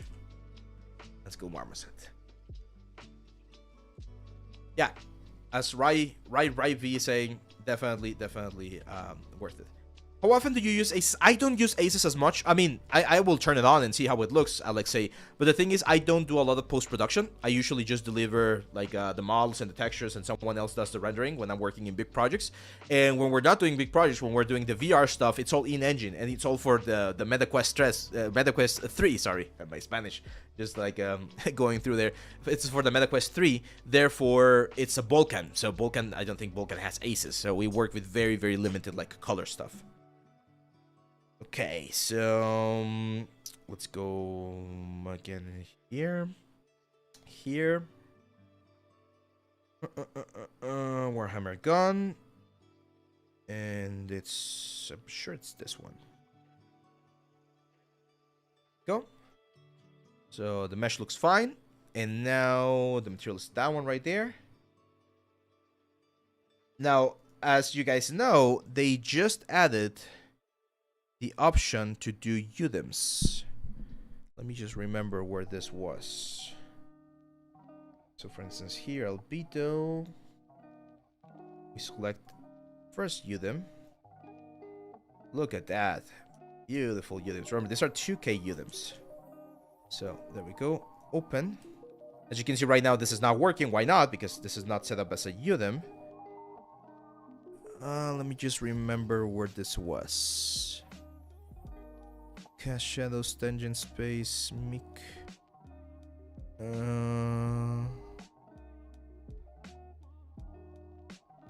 UV, UDIM. There you go. So we changed from UV to UDIM over here on the tools. And that's it. All of our UDIMs load in perfectly. Click on normal map. We go to the first normal map right there, hit open, and boom, it's gonna load all of the normal maps right there. Awesome. By default, the normal maps might be inverted, so we might need to flip them. There we go. That's the right like direction for the normal map. Then we go roughness. Roughness, there we go. Select the first one, open. That's the roughness, and finally the metalness. It's this one, open. There we go. So that's it. This is our element here. Now the cool thing is we can always like tweak a couple of things here in engine. So that's nice. Let me just make sure that everything is the right way. Yeah, that looks good. So let's go to the sky and let's select another sky here that's more in line with what we're expecting to see. So what do you guys think? How should we do the, what's the word? How should we do the light? Should we go for a very dramatic light, or should we go for like an overcast, like a more like neutral light? What do you guys think?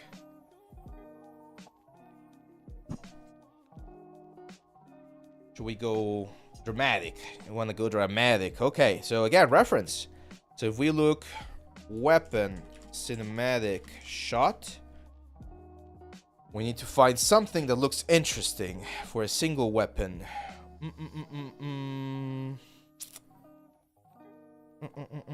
I'm imagining like the weapon lying on the ground or something like that. So let's start with that. Let's start doing the environment first. So I'm gonna go here. There's a very cool option. I actually recently discovered this one. So we got this scripts. Where are they? Edit plugins, and then there's this generate primitives, and we can just do a plane. There we go. So you don't need to export stuff. So that's gonna be my plane. I'm gonna go to texture. I'm gonna look for cobblestone, or just like stone. And there should be some sort of like, there we go, concrete damage, concrete rebar. We got that marble checkerboard, stone wall. Now let's look for floor. Brick wall, flagstone path, flint chipped, concrete, roof tile. That stone wall irregular doesn't look bad, so let's grab that one. Just drag and drop it. What we can do with this one, with the plane, is we can subdivide this a couple of times. And we should be able to have displacement here. By subdividing this. There we go. Let's do PI triangles. But a lot of triangles here. A lot of triangles. So we get a little bit of displacement. What's the context? How is that weapon going to be used in a cinematic? I mean, could be anything. Could be a character just going and grabbing it from the floor and then the fight starts. There's a bunch of things that we can do. Let's try 200 here. There we go. Now we can grab the weapon. Just rotate it on the ground.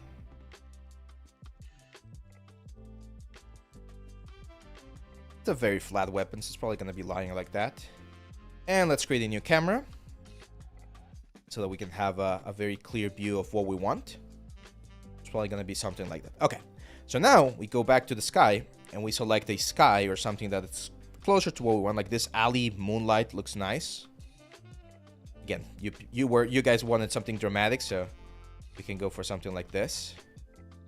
We definitely need to turn on ray tracing render so that it looks more realistic. So there we go. Let's go back to classic.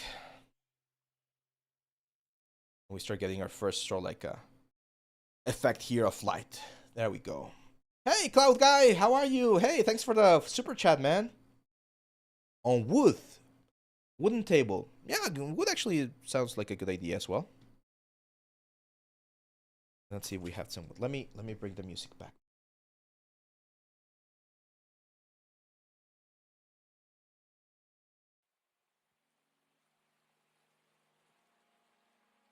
Yeah, ray tracing is freaking amazing, man. Oh. Look for wood. Let's see if we have some like old wood or something like that. No, we don't have one, guys, unfortunately. We have this wood weather age, but it's more like a... I don't think it's gonna I don't think it's going to look nice. So let's keep the stones for now. There we go. So we go to the sky. I'm probably gonna increase the brightness a little bit. There we go. And the only thing I don't... No, actually, what I'm going to do is I'm actually going to lower the brightness quite a bit. This is just going to be like a field light. It's going to be my field light coming from this direction right there. Let me go to camera 1. There we go. And then the main light is going to be coming from this direction. Like that. It's definitely going to be a warm light as well. I'm going to make the diameter quite big so that the shadows are smooth or softer. We can make this, instead of a spotlight, I'm gonna do an omni light, which is more like a, I don't know, like a torch or something like that. There we go. The unfortunate thing about this is that the more dramatic we go, the less we're gonna be able to see the textures that we did, right? Because this becomes more like a, again, like a cinematic shot. So that's gonna change how we perceive this whole thing. Yeah, it's like a nearby fire or something like that. Then there's usually a little bit of bounce light, so I'm gonna have like a light coming from this direction, and that's gonna be a very blue light. I'm actually gonna use color on this one.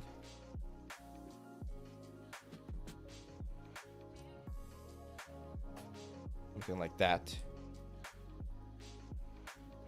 Also a little bit big on diameter so that we don't have like intense shadows, and that's going to give us a nice interesting effect right there on the what's the word, on the gun.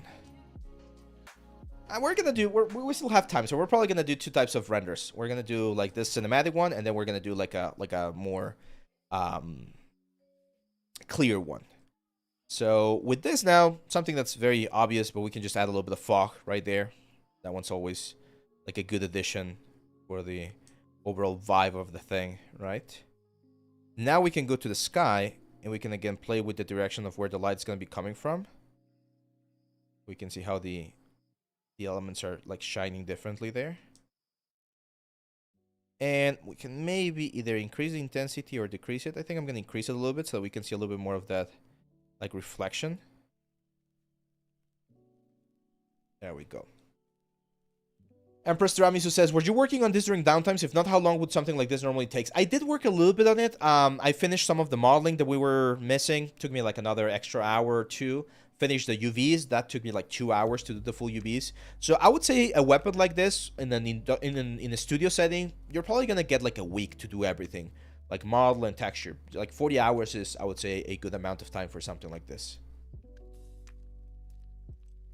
Okay, so this is it. Now we go to the camera 1, and we can start playing with other things that are going to make this thing look more, again, cinematic, which is a little bit of color correction, right? So I'm going to go to the camera 1 here. I'm going to start by doing a little bit of a focus. So I'm going to use ray trace depth of field. We're going to do sticky focus on that thing right there. And then we can lower this so that things around it get a little bit blurred, especially if we do like this sort of like top-down view. We can blur the background right there.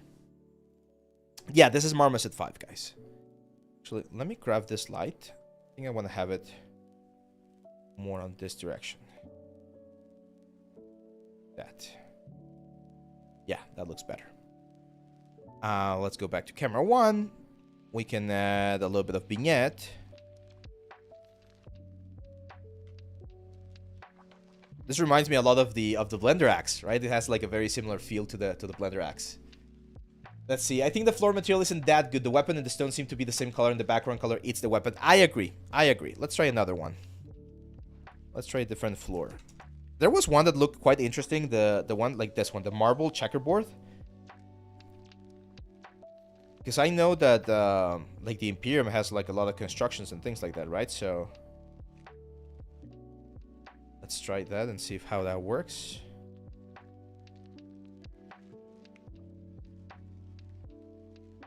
It's a little bit better, I think. But I'm not, like, completely sold on it. What was my first sculpt or something? Yeah, I showed it last stream, Alan. It was a water tap. Like the little water things that you use to turn the water on. It was one of those. That was the first thing I ever did. And then for characters, I did like a goblin, I think. Let's see, what else can we try here? Kind of like this one. Like this marble stuff is not bad.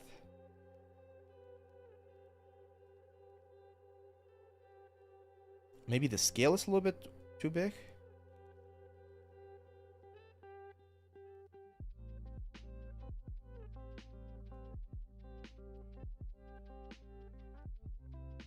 Yeah, I'm not against this one. Let's try this for now.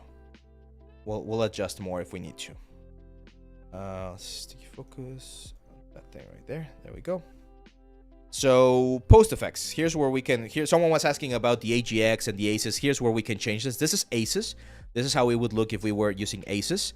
AGX is one that I think looks a little bit more, again, cinematic. Looks a little bit more interesting.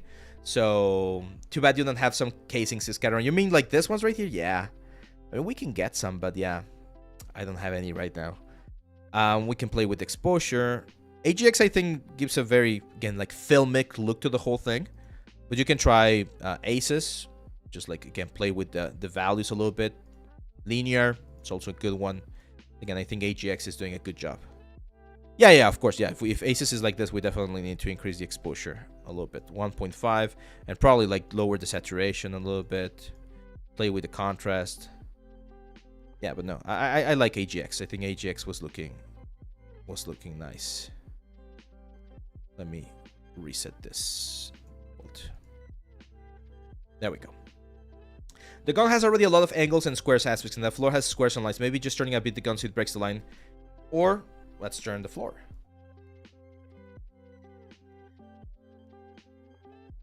That definitely makes it look a little bit more interesting, right? The application name, this is called Marmoset Sanjar. This is a software that's used for a lot of things. You can use it for a bunch of different things, texturing, rendering, but it's usually seen as a presentation thing. Could you make a video on how to set up Marmoset for baking and import its substance? Yeah, I can do that. I actually want to do a course about Marmoset because there's so many things that you can learn about this one, but we can do a short video about that. Okay, so I'm going to sharpen a little bit. By default, 3D tends to unsharpen things. Bloom, not sure. Bloom, I feel like it's a little bit like too much. Vignette, yes.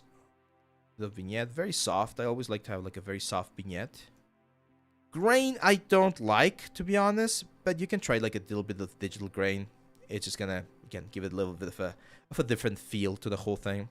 And here's where I like to go into curves, because right now, one of the things that I'm seeing with this particular like element is that it's too warm, right? Like everything is very, very warm. I like the colors, like the saturations and the values, everything looks quite nice, but the colors are a little bit too intense. So I'm gonna go to my red colors, and what I'm gonna do here is I'm gonna push the shadows a little bit low, like that. What that does is it pretty much reduces the red amount on the shadows of your scene, right? So as you can see, we get like more of a little bit of a bluer effect, and we can even go to the blue color right here and push the blue a little bit more, and that's again gonna push the shadows a little bit more into the blue stuff. We can even go to the RGB in general, just like with a little bit of contrast right there. An S curve is very common to use here in like a little bit of like, I don't know if we could call this like tone mapping or color correction, but we can use this to just like modify the values a little bit. And you can see the difference. This is camera 1. If I jump to main camera and I get into a similar sort of like position, you can see that there is a change. There's a small little change right there on the way things look. So camera 1, I think now it's looking a little bit too contrasty. So I'm gonna bring the contrast down a little bit. And again, this is all post-production. All post-production. There we go. Let's see. Maybe a bluer light across the scene. We already have a blue light. This one right here, it's quite blue. Yeah, we can definitely increase the saturation of this blue light. Or maybe this one make it less warm. So it was definitely a little bit too warm right there. go back to this, focus. Now the thing about this is, as you guys can see, we have a lot of detail. Like if we really focus, let me get rid of the ray trace, we can see a lot of the detail on the gun. But on a full shot, right, like when the camera is really far away, you're barely gonna see it. You're not gonna be able to see it. Oh, like a beam of light. I'm not sure. I mean, not sure.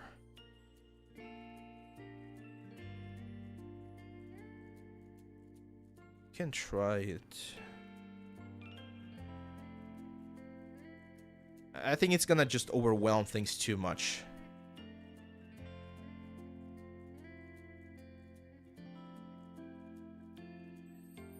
Well, I mean, yeah, it could be like a door that's open right on the other side of the element. In that case, if we're doing something like that, I would probably move this thing to the side like this, so that we see the lines of the door. No, like that. And now when we jump into camera 1, we would see that those lines right there, right? I think that could work. I like that. Makes it seem like someone just like opened the door or something and they're like walking into the whole thing. No, this was baked in substance while it's stringer. We did the bake inside of substance. If we can scale down the floor tiles at the moment, the gun look a bit small. Yeah, I think we can go here and tile this. Maybe 1.5. So I don't want the tiles to be extremely small either.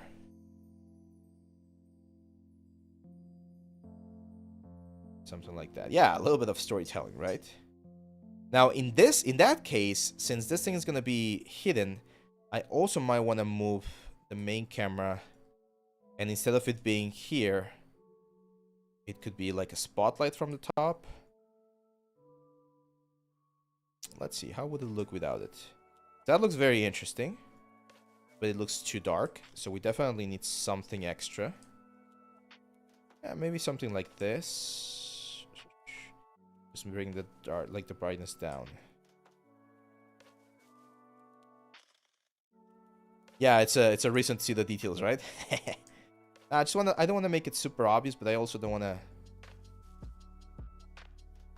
Yeah, let's keep it where it was. Maybe the main light, we can make it a little bit darker.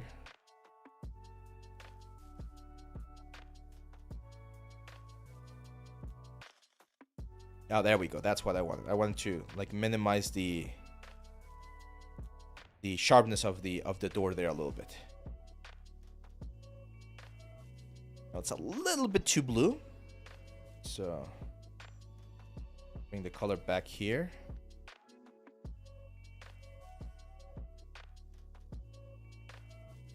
Maybe even the vignette. And this is where, unfortunately, everyone has a little bit of a different taste. So people are gonna like pick different things. When you have a director or a client, they're gonna be, again, like asking for different elements. Definitely don't want grain now. So this is where you're just like back and forth until it looks as nice as you want. Let's turn the ray tracing back on.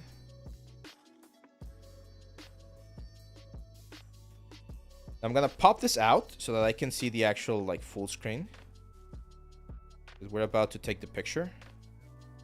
I'm actually gonna move this to the other screen. Sorry about this.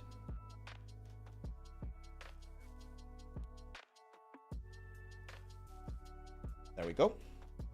And now that I'm happy here, I'm gonna say render. Render. Well, let's render actually here. We're gonna render one image, but we're gonna do 4K. There we go. Right now, you're not gonna see, like, I have a full HD screen. I don't have a 4K screen. Maybe the Huion guys can send me a 4K screen next time. That would be great.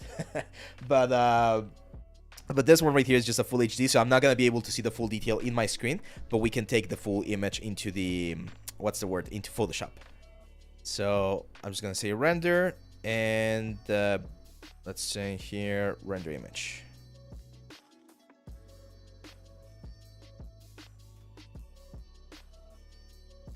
Do you have advice for someone who wants to start 3D art? Just start, man. Download Blender, start playing around. If you like it, you can download some of the more advanced softwares, but Blender is a great one to start. I have a course about Blender for you, so if you want to start. It actually teaches you the basics, the interface, all that stuff. So if that's something that you're looking for, well, it is there on my site. It's the Blender AAA Weapons for Games. Or if you want to learn sculpting and you have an iPad, you can learn with ZBrush. ZBrush is also an amazing way to start. So yeah, just start, man. Like, the best advice I can give you guys is just start. Because a lot of people are waiting for the right time to arrive. There is no right time. You just need to start. If you keep waiting for the perfect time to start, it's never going to happen. Oh, rookie mistake. What happened here? Can someone tell me? This is the render, but what happened? Why is it so wrong?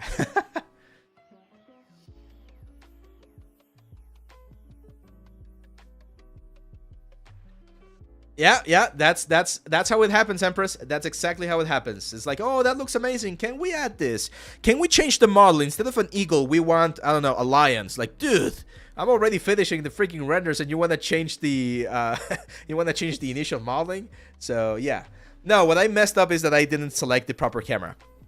So over here, down here, there's an option that says which camera this is going to be rendering from. It's where is it? Where is it? This one. So render camera sets main camera, so I need to add the camera, and now we render. That was the problem. So I forgot to change the camera. Let's just wait for this to finish. Now, one cool thing this Marmoset has, it also has a render feature. So we can, I'm going to show you, we can do a quick animation here of like a camera going in, the depth of field changing. All of that can also be done. So let's close that. There we go. And then here inside the Photoshop, there's always like people wanted to do like a little bit of extra post-production, because you always want to evaluate how things are going to look on like the final like television or things that you're going to be like displaying this at. And the cool thing is we got all the amazing detail right there. All the grunge, all the scratches, the rust, right? It's all there. A couple of things that really help. I think they really help is making this like a widescreen. So just adding the letterbox effect. That usually helps. And there's one more stuff that I like to do sometimes. Again, this is like overkill, to be honest, but there's this like camera bloom textures that they have on the internet, especially with this one coming from the door. Or camera flare texture. As long as we grab one that is close to what we have on the scene, like, I guess this one is a good one. It's very low poly or... Oh, this one looks very nice. Yeah, it's just like a little bit of color variation. Similar to what we did on the textures. Just a little bit of color variation that we're adding. Now, of course, this one we need to change the hue, right? So this is a blue hue instead of this one.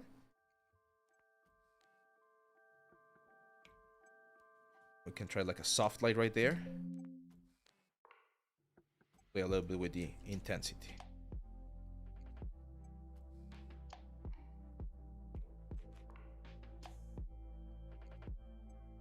There we go. Little signature right there. And make it opaque so it's not overwhelming. That's it. So this is actually going to go to my portfolio, to be honest. I think it's worth it for the portfolio. It took me like several hours, so as I usually say, if it's something that's going to be fast, you probably don't want it on your portfolio. But this one, I think with the full process and everything, it's a good piece. So this is a good thumbnail. Like, I'm already sort of like picturing the thumbnail, and I think this is going to be a good one. We can, of course, change the view, like maybe more of a straight view right here, something like that. This is where you can spend so much time just playing around and making sure you get like a nice result. And hopefully, well, with this whole series, I mean, we're still going to be here. I'm not saying goodbye or anything. We still have a little bit of time to go here on the stream. But hopefully with this whole series, because this is pretty much the end of the process, right? Like, we went through modeling, we went through UVs, we went through layouts, we went through bakes, we went through texturing, and now we finalize here with presentation. This is what I do. This is what we do in the 3D world. This is our process, our like day-to-day stuff. And what you need to do now is do it yourself. Like if you want to do this gun or do a different gun, just grab all of the information that we talked about when we were working on this project and use it for your own benefit. Use it for your own portfolio, for your own projects, so that you can really show the final result there on your work. Let's see. What would you have to do to adjust? Oh, no. This is not... Like, if I was doing this for games, I would have followed a completely different approach. Because I would have modeled things differently. Like, just Boolean stuff. And just, like, I wouldn't care about the high poly. And then do the low poly, right? This was done with, like, a cinematic approach in mind. So we wanted to go for this sort of, like, effect right here. Okay? Let's see. I'm still building it up. I have like 2 pieces still now, but I was wondering where to find the jobs. What jobs? Oh, the jobs. Yeah, you gotta be... Networking is very important, as we've mentioned several times in the past. I really want to add a couple more things. Should we add? Yeah, we should. Like, why am... This is a very important thing, guys. This is a tip. This is a portfolio tip. If you're watching, if you're looking at your piece, and you ask yourself, should I add this? Should I fix this? Should I improve this? The answer is yes, you should, because it's your portfolio, right? And you need to make sure that it's the best possible that it can be. So whenever you get those questions, even if it takes you an extra hour, an extra 2 hours, or a little bit more time, do it. Because if you're noticing it, people will be noticing it as well. Very, very important. So what am I asking myself right here? I'm asking, should I go to the Maya file, grab a couple of these bullets, just export it, and have them laying around? Yes, I should. Like, it's such a no-brainer to just add that very, very quickly and get something that looks interesting. So let's go to Maya real quick.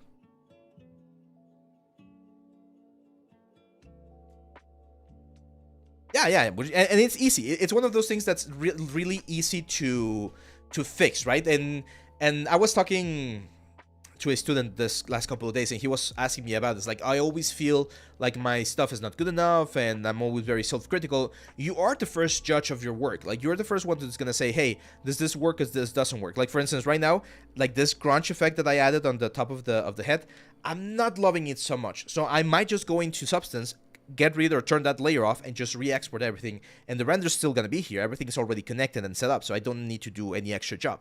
But those are the kind of things that you really need to ask yourself, is it working or not? Even this, like, thing right there, like that effect that, like, hide information, it might be something that I'm just gonna go back, delete it, and then bring it back.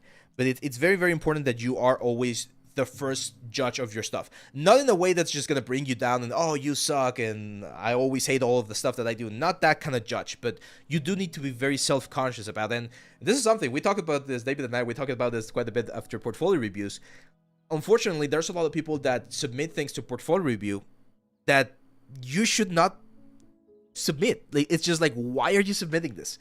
I'm not gonna point specifically to anyone, but you guys know that every now and then we see again, projects that are like, dude, no, this is not something that you should have here in your portfolio. It's not going to be helpful for you, right? So be very mindful about that, guys. Be very mindful. Again, don't be too intense with yourself. Like, it's fine to make mistakes and to be learning, but it's also important that you understand that you do need to do a good job, right? So let's extract those 2 bullets right there. And then what I'm going to do is I'm just going to grab them, select everything else, and delete. And then I'm gonna grab this faces and say edit mesh and extract, and grab those guys. Well, that's an object by itself. Let's just center the pivot, combine, center pivot. I'm gonna file, export selection. It's gonna be bullet A. Where is it? Here. So it's hammer gun. There we go. Bullet A. And this one is bullet B. Right? And I don't have to do anything else. Like, I can just close Maya here. I don't need that anymore, because I know that those bullets right there are gonna be sharing the exact same material. So I just, like, drag and drop this bullet and drag and drop this bullet. Let's go to camera, main camera. Go. There's the bullets. We just assign the same material to the bullets. Oh my god. They don't have the same material. Seems like I messed up the UVs. Okay, no worries. Let's do this again. Add some smoke coming out of the barrel. I'm not sure about that, Bart Vance, because no one has shot this like gun before. But maybe, might not be a bad idea. Until what time do we have time to submit for the December portfolio review? We will be opening submissions probably either next week or the week after, so you still have a little bit of time. We open submissions relatively random, so that more people have the option to submit. So make sure to what's the word? To be on the Discord channel and to be aware of, like, just be checking there frequently. But you still have time.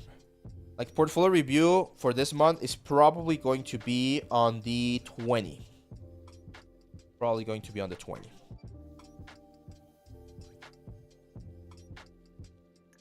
Go. Yeah, we'll scrap all of this. Mesh. Edit mesh. Extract. All of those. Combine. Combine. Center pivot. To make this easier for me, what I could do is I could move the pivot point to the center. And then move this right there. That's gonna be easier to have some of them standing up or something if I need to. Go. So both of them just up. File, export selection. Here, assets, Warhammer gun, bullet A. Yes, and bullet B. There we go. See, I see some people on advertising rates on the collectible that they're working on as a good start. Like I'm in the lecture notes phase. I should practice, but I don't know what to practice. Any pointers? Yeah, if you're in the lectures phase, I'm not sure what anatomy course you're taking. On mine, we usually do theory and then practice. So whatever it is you're learning, try to do an exercise about that. If you're doing an arm or something, do the arm.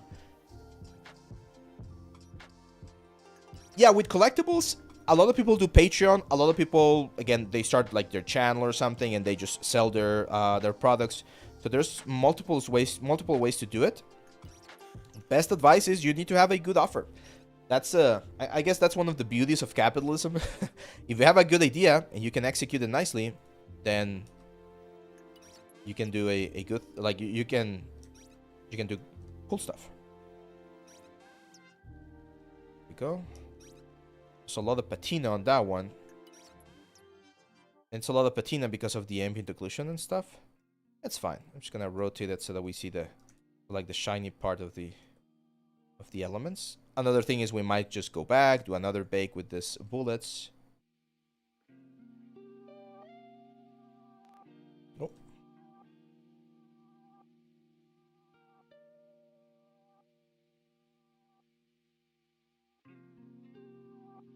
Here. Even if there's a little bit of overlap with the floor, that's fine. This is where having the other camera. Again, I'm gonna pop it out. We can have it here. Actually, sorry guys, I'm gonna have to have it on the other screen because otherwise I don't have enough space. And what I can do is look at the other screen and just position the bullets based on what the camera is seeing, right? Now, duplicate one of these guys. Have it here on the back, a little bit of out of focus. I'm gonna show you the result in just a second, don't worry.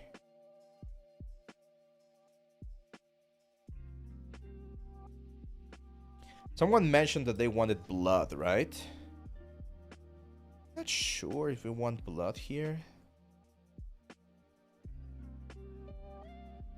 But might not be a bad idea, to be honest.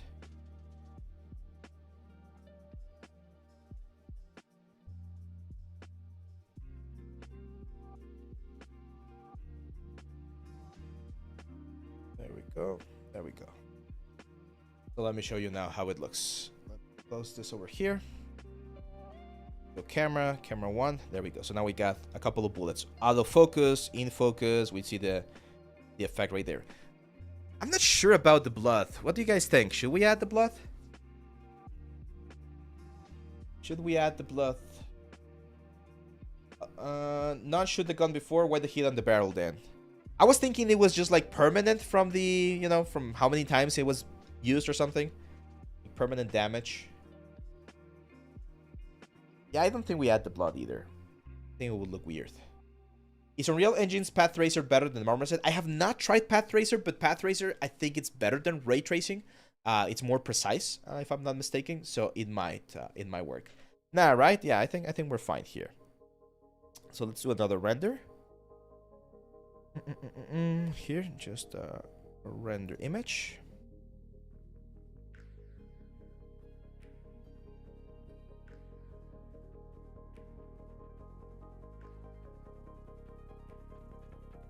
We don't need Maya anymore. And then over here, I think there's a way to open it up again. If I press Control O, oh no, it's a different one. Okay, but that's fine because it's the same image. So we just drag and drop it here, and bring it all the way down to below all of the effects, and that's how you replace a render, right? Now I did like this closer look, so I'm gonna go a little bit closer and render again.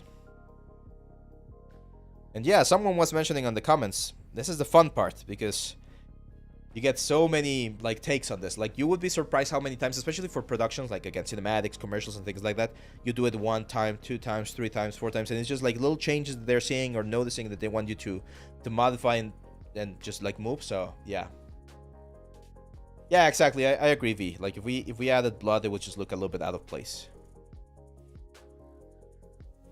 Let's have that one. There we go. There we go. So that was shot 1, was that one. Shot 2 was this one. Shot 3, it's this one. A little bit closer. And yeah, I really like it. I think this is it, guys. I think we've managed to get to the final part here of the thing. Here's where a lot of people, again, they start going a little bit crazy and they add sparks, or they add you know, more dirt or more damage. We already have a lens flare. This is the lens flare. This is modifying. I know it doesn't look like much, but there's a little bit of a lens flare there. We don't want to overdo it. That's a very sort of common rule in design. Sometimes less is more. So if it already looks good, just leave it there.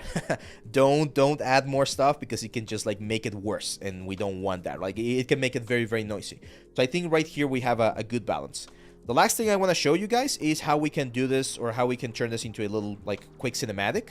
So what we can do is we can go to the animation tab, go to main camera or camera 1, and if we add the camera, we select the camera here, we can add some keyframes. So let me make sure that all the keyframes turn on. There we go. So I'm gonna grab camera 1. I'm just gonna add a keyframe to the transforms keyframe. There we go. And then we can go to a very close up. Camera can rotate a little bit. Just go right there. And we have all the keyframes set up. I'm just gonna keyframe right there. That's it. We could render this little camera movement. Right now, you're gonna see things flickering, right? Because the ray tracing is not going through the whole thing. But if we let this render, every single frame is gonna be rendered properly, and we're gonna be able to see this. See, this is where you add the little music. You can add gunshots at background, right? That's how you can tell a story. Is an asset of this level of complexity good for portfolio? I mean, it's not the most ambitious asset I've ever done. The modeling is relatively simple. I think the texturing was done nicely. We can definitely improve a couple of things.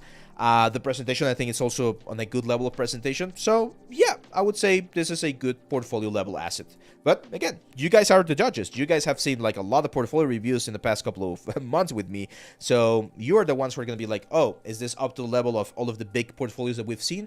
Or is this something that can be further improved? I don't think we can improve that much on the modeling, because the modeling or the initial concept was relatively simple. We might be able to improve a little bit more on the textures. Presentation, again, I think it's on a good level. Maybe a couple of tweaks here and there. But at the end of the day, as I mentioned before, you're going to be the first judge. If you think this represents your skill level, this is the kind of things that you can do for a studio, then submit it, because that's your current level. Like, we cannot like deny that, right? But if you think, no, I can definitely improve something else, I can like add more stuff here or more stuff there, do it. Do it so that you can always have the best chance at what you're presenting as your work, okay? So that's it, guys. What do you guys think about this journey right here for the gun? Let me save this, by the way. I haven't saved this, so let's save the scene. Let's call this Warhammer gun render. This is Marmoset. Now, here's another thing that I want you guys to be very aware of. The big studios, right? Like the big production houses, the big game houses, the big film houses. Of course, the competition and the levels you need to have is going to be greater and greater and greater. But there's a lot of productions out there where a level like this one or a little bit below this would be more than enough, because not every single game that's being produced right now is going to have the most like freaking amazing level out there. So there's always a market, let's say, for the skills that you might have. And I see this all the time. Like, again, my little girl, she likes seeing a lot of like cartoons, of course. And there's one that I've like mentioned before. This is a Disney one. It's this girl right here. Junior Doctor is the name of the show. It's a Disney show. This is the Disney show.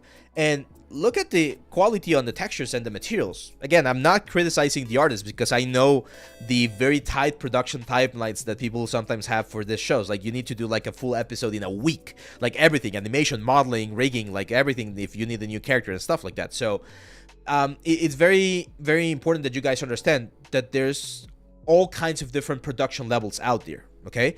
And it's perfectly fine if on the beginning of your journey you're working on shows like this. Like I've shown you before, the first production that I did was this game called Utopia. I always mention it. I don't think I'm ever gonna forget it. And you can see the production level of this game. This was, again, back 11 years ago or 13 years ago, back in 2011. So even back then, my skill level was way better than what I was doing for this game, but that was what I was being paid for, and I was happy doing it because it was experience and it was things that that I was able to learn from. But that doesn't mean, like, if you need to be doing simple things, that doesn't mean that you're not a good artist. Like, at the end of the day, if you're getting paid for it and you're like building portfolio and relationships, that's pretty cool, right? I know we all want to work on the biggest like things out there, but it's a bunch of different factors. It's not just one. It's not just one factor. How do I turntable Marmoset? You just click on the object and then you click on scene, add object, and then turntable, and that's it. It's gonna do the turntable based on the position of your pivot point. Okay, that's very important. So wherever your pivot point is, that's the position that the turntable is gonna be working from. But yeah, that's Marmoset for you guys. That's the texturing process for you. We went from through a lot of texturing process and as well the post-production stage. So I think we're gonna call it a day for now, my friends, unless any one of you have any more questions. Ryby says, cutting your teeth on smaller productions is a great way to get production experience. That's totally right. That's totally right, man. Yeah, we can definitely do a little bit more of a black end on the tip as well. You know, a little bit of explosion or something. Yep. Awesome. Yeah, thank you, Alan. Thank you. Thank you. Yeah, it was a really productive stream as well. Well, that's it, my friends. Thank you very much. I hope you had a great time as I did with this asset, not only on this stream but across the last couple of weeks that we've been working on this. We still have more things prepared here for December, so remember, if you want to support the channel, best way to do it, like, share, subscribe. You know the drill here on social media. That's how we that's how we grow. There's no other way, unfortunately. And you can of course check some of the premium courses that we have available on our site. We have stuff about Substance Painter, we have stuff about presentation and render, we have stuff about Blender, Maya, ZBrush, a little bit of everything. So make sure to check that one as well, and make sure to join the Discord channel, because that's where we're going to be sharing a lot of the information for upcoming events, upcoming things such as portfolio review, the end of the year stream, all of the things that we're going to be doing. So yeah, thank you very much, my friends. I hope you have a great weekend, and don't forget, always learning, always improving. Bye-bye, friends. Bye-bye, everyone. And thank you, of course, to our good friend here, David, for everything. See you on the next one, my friends. Bye-bye.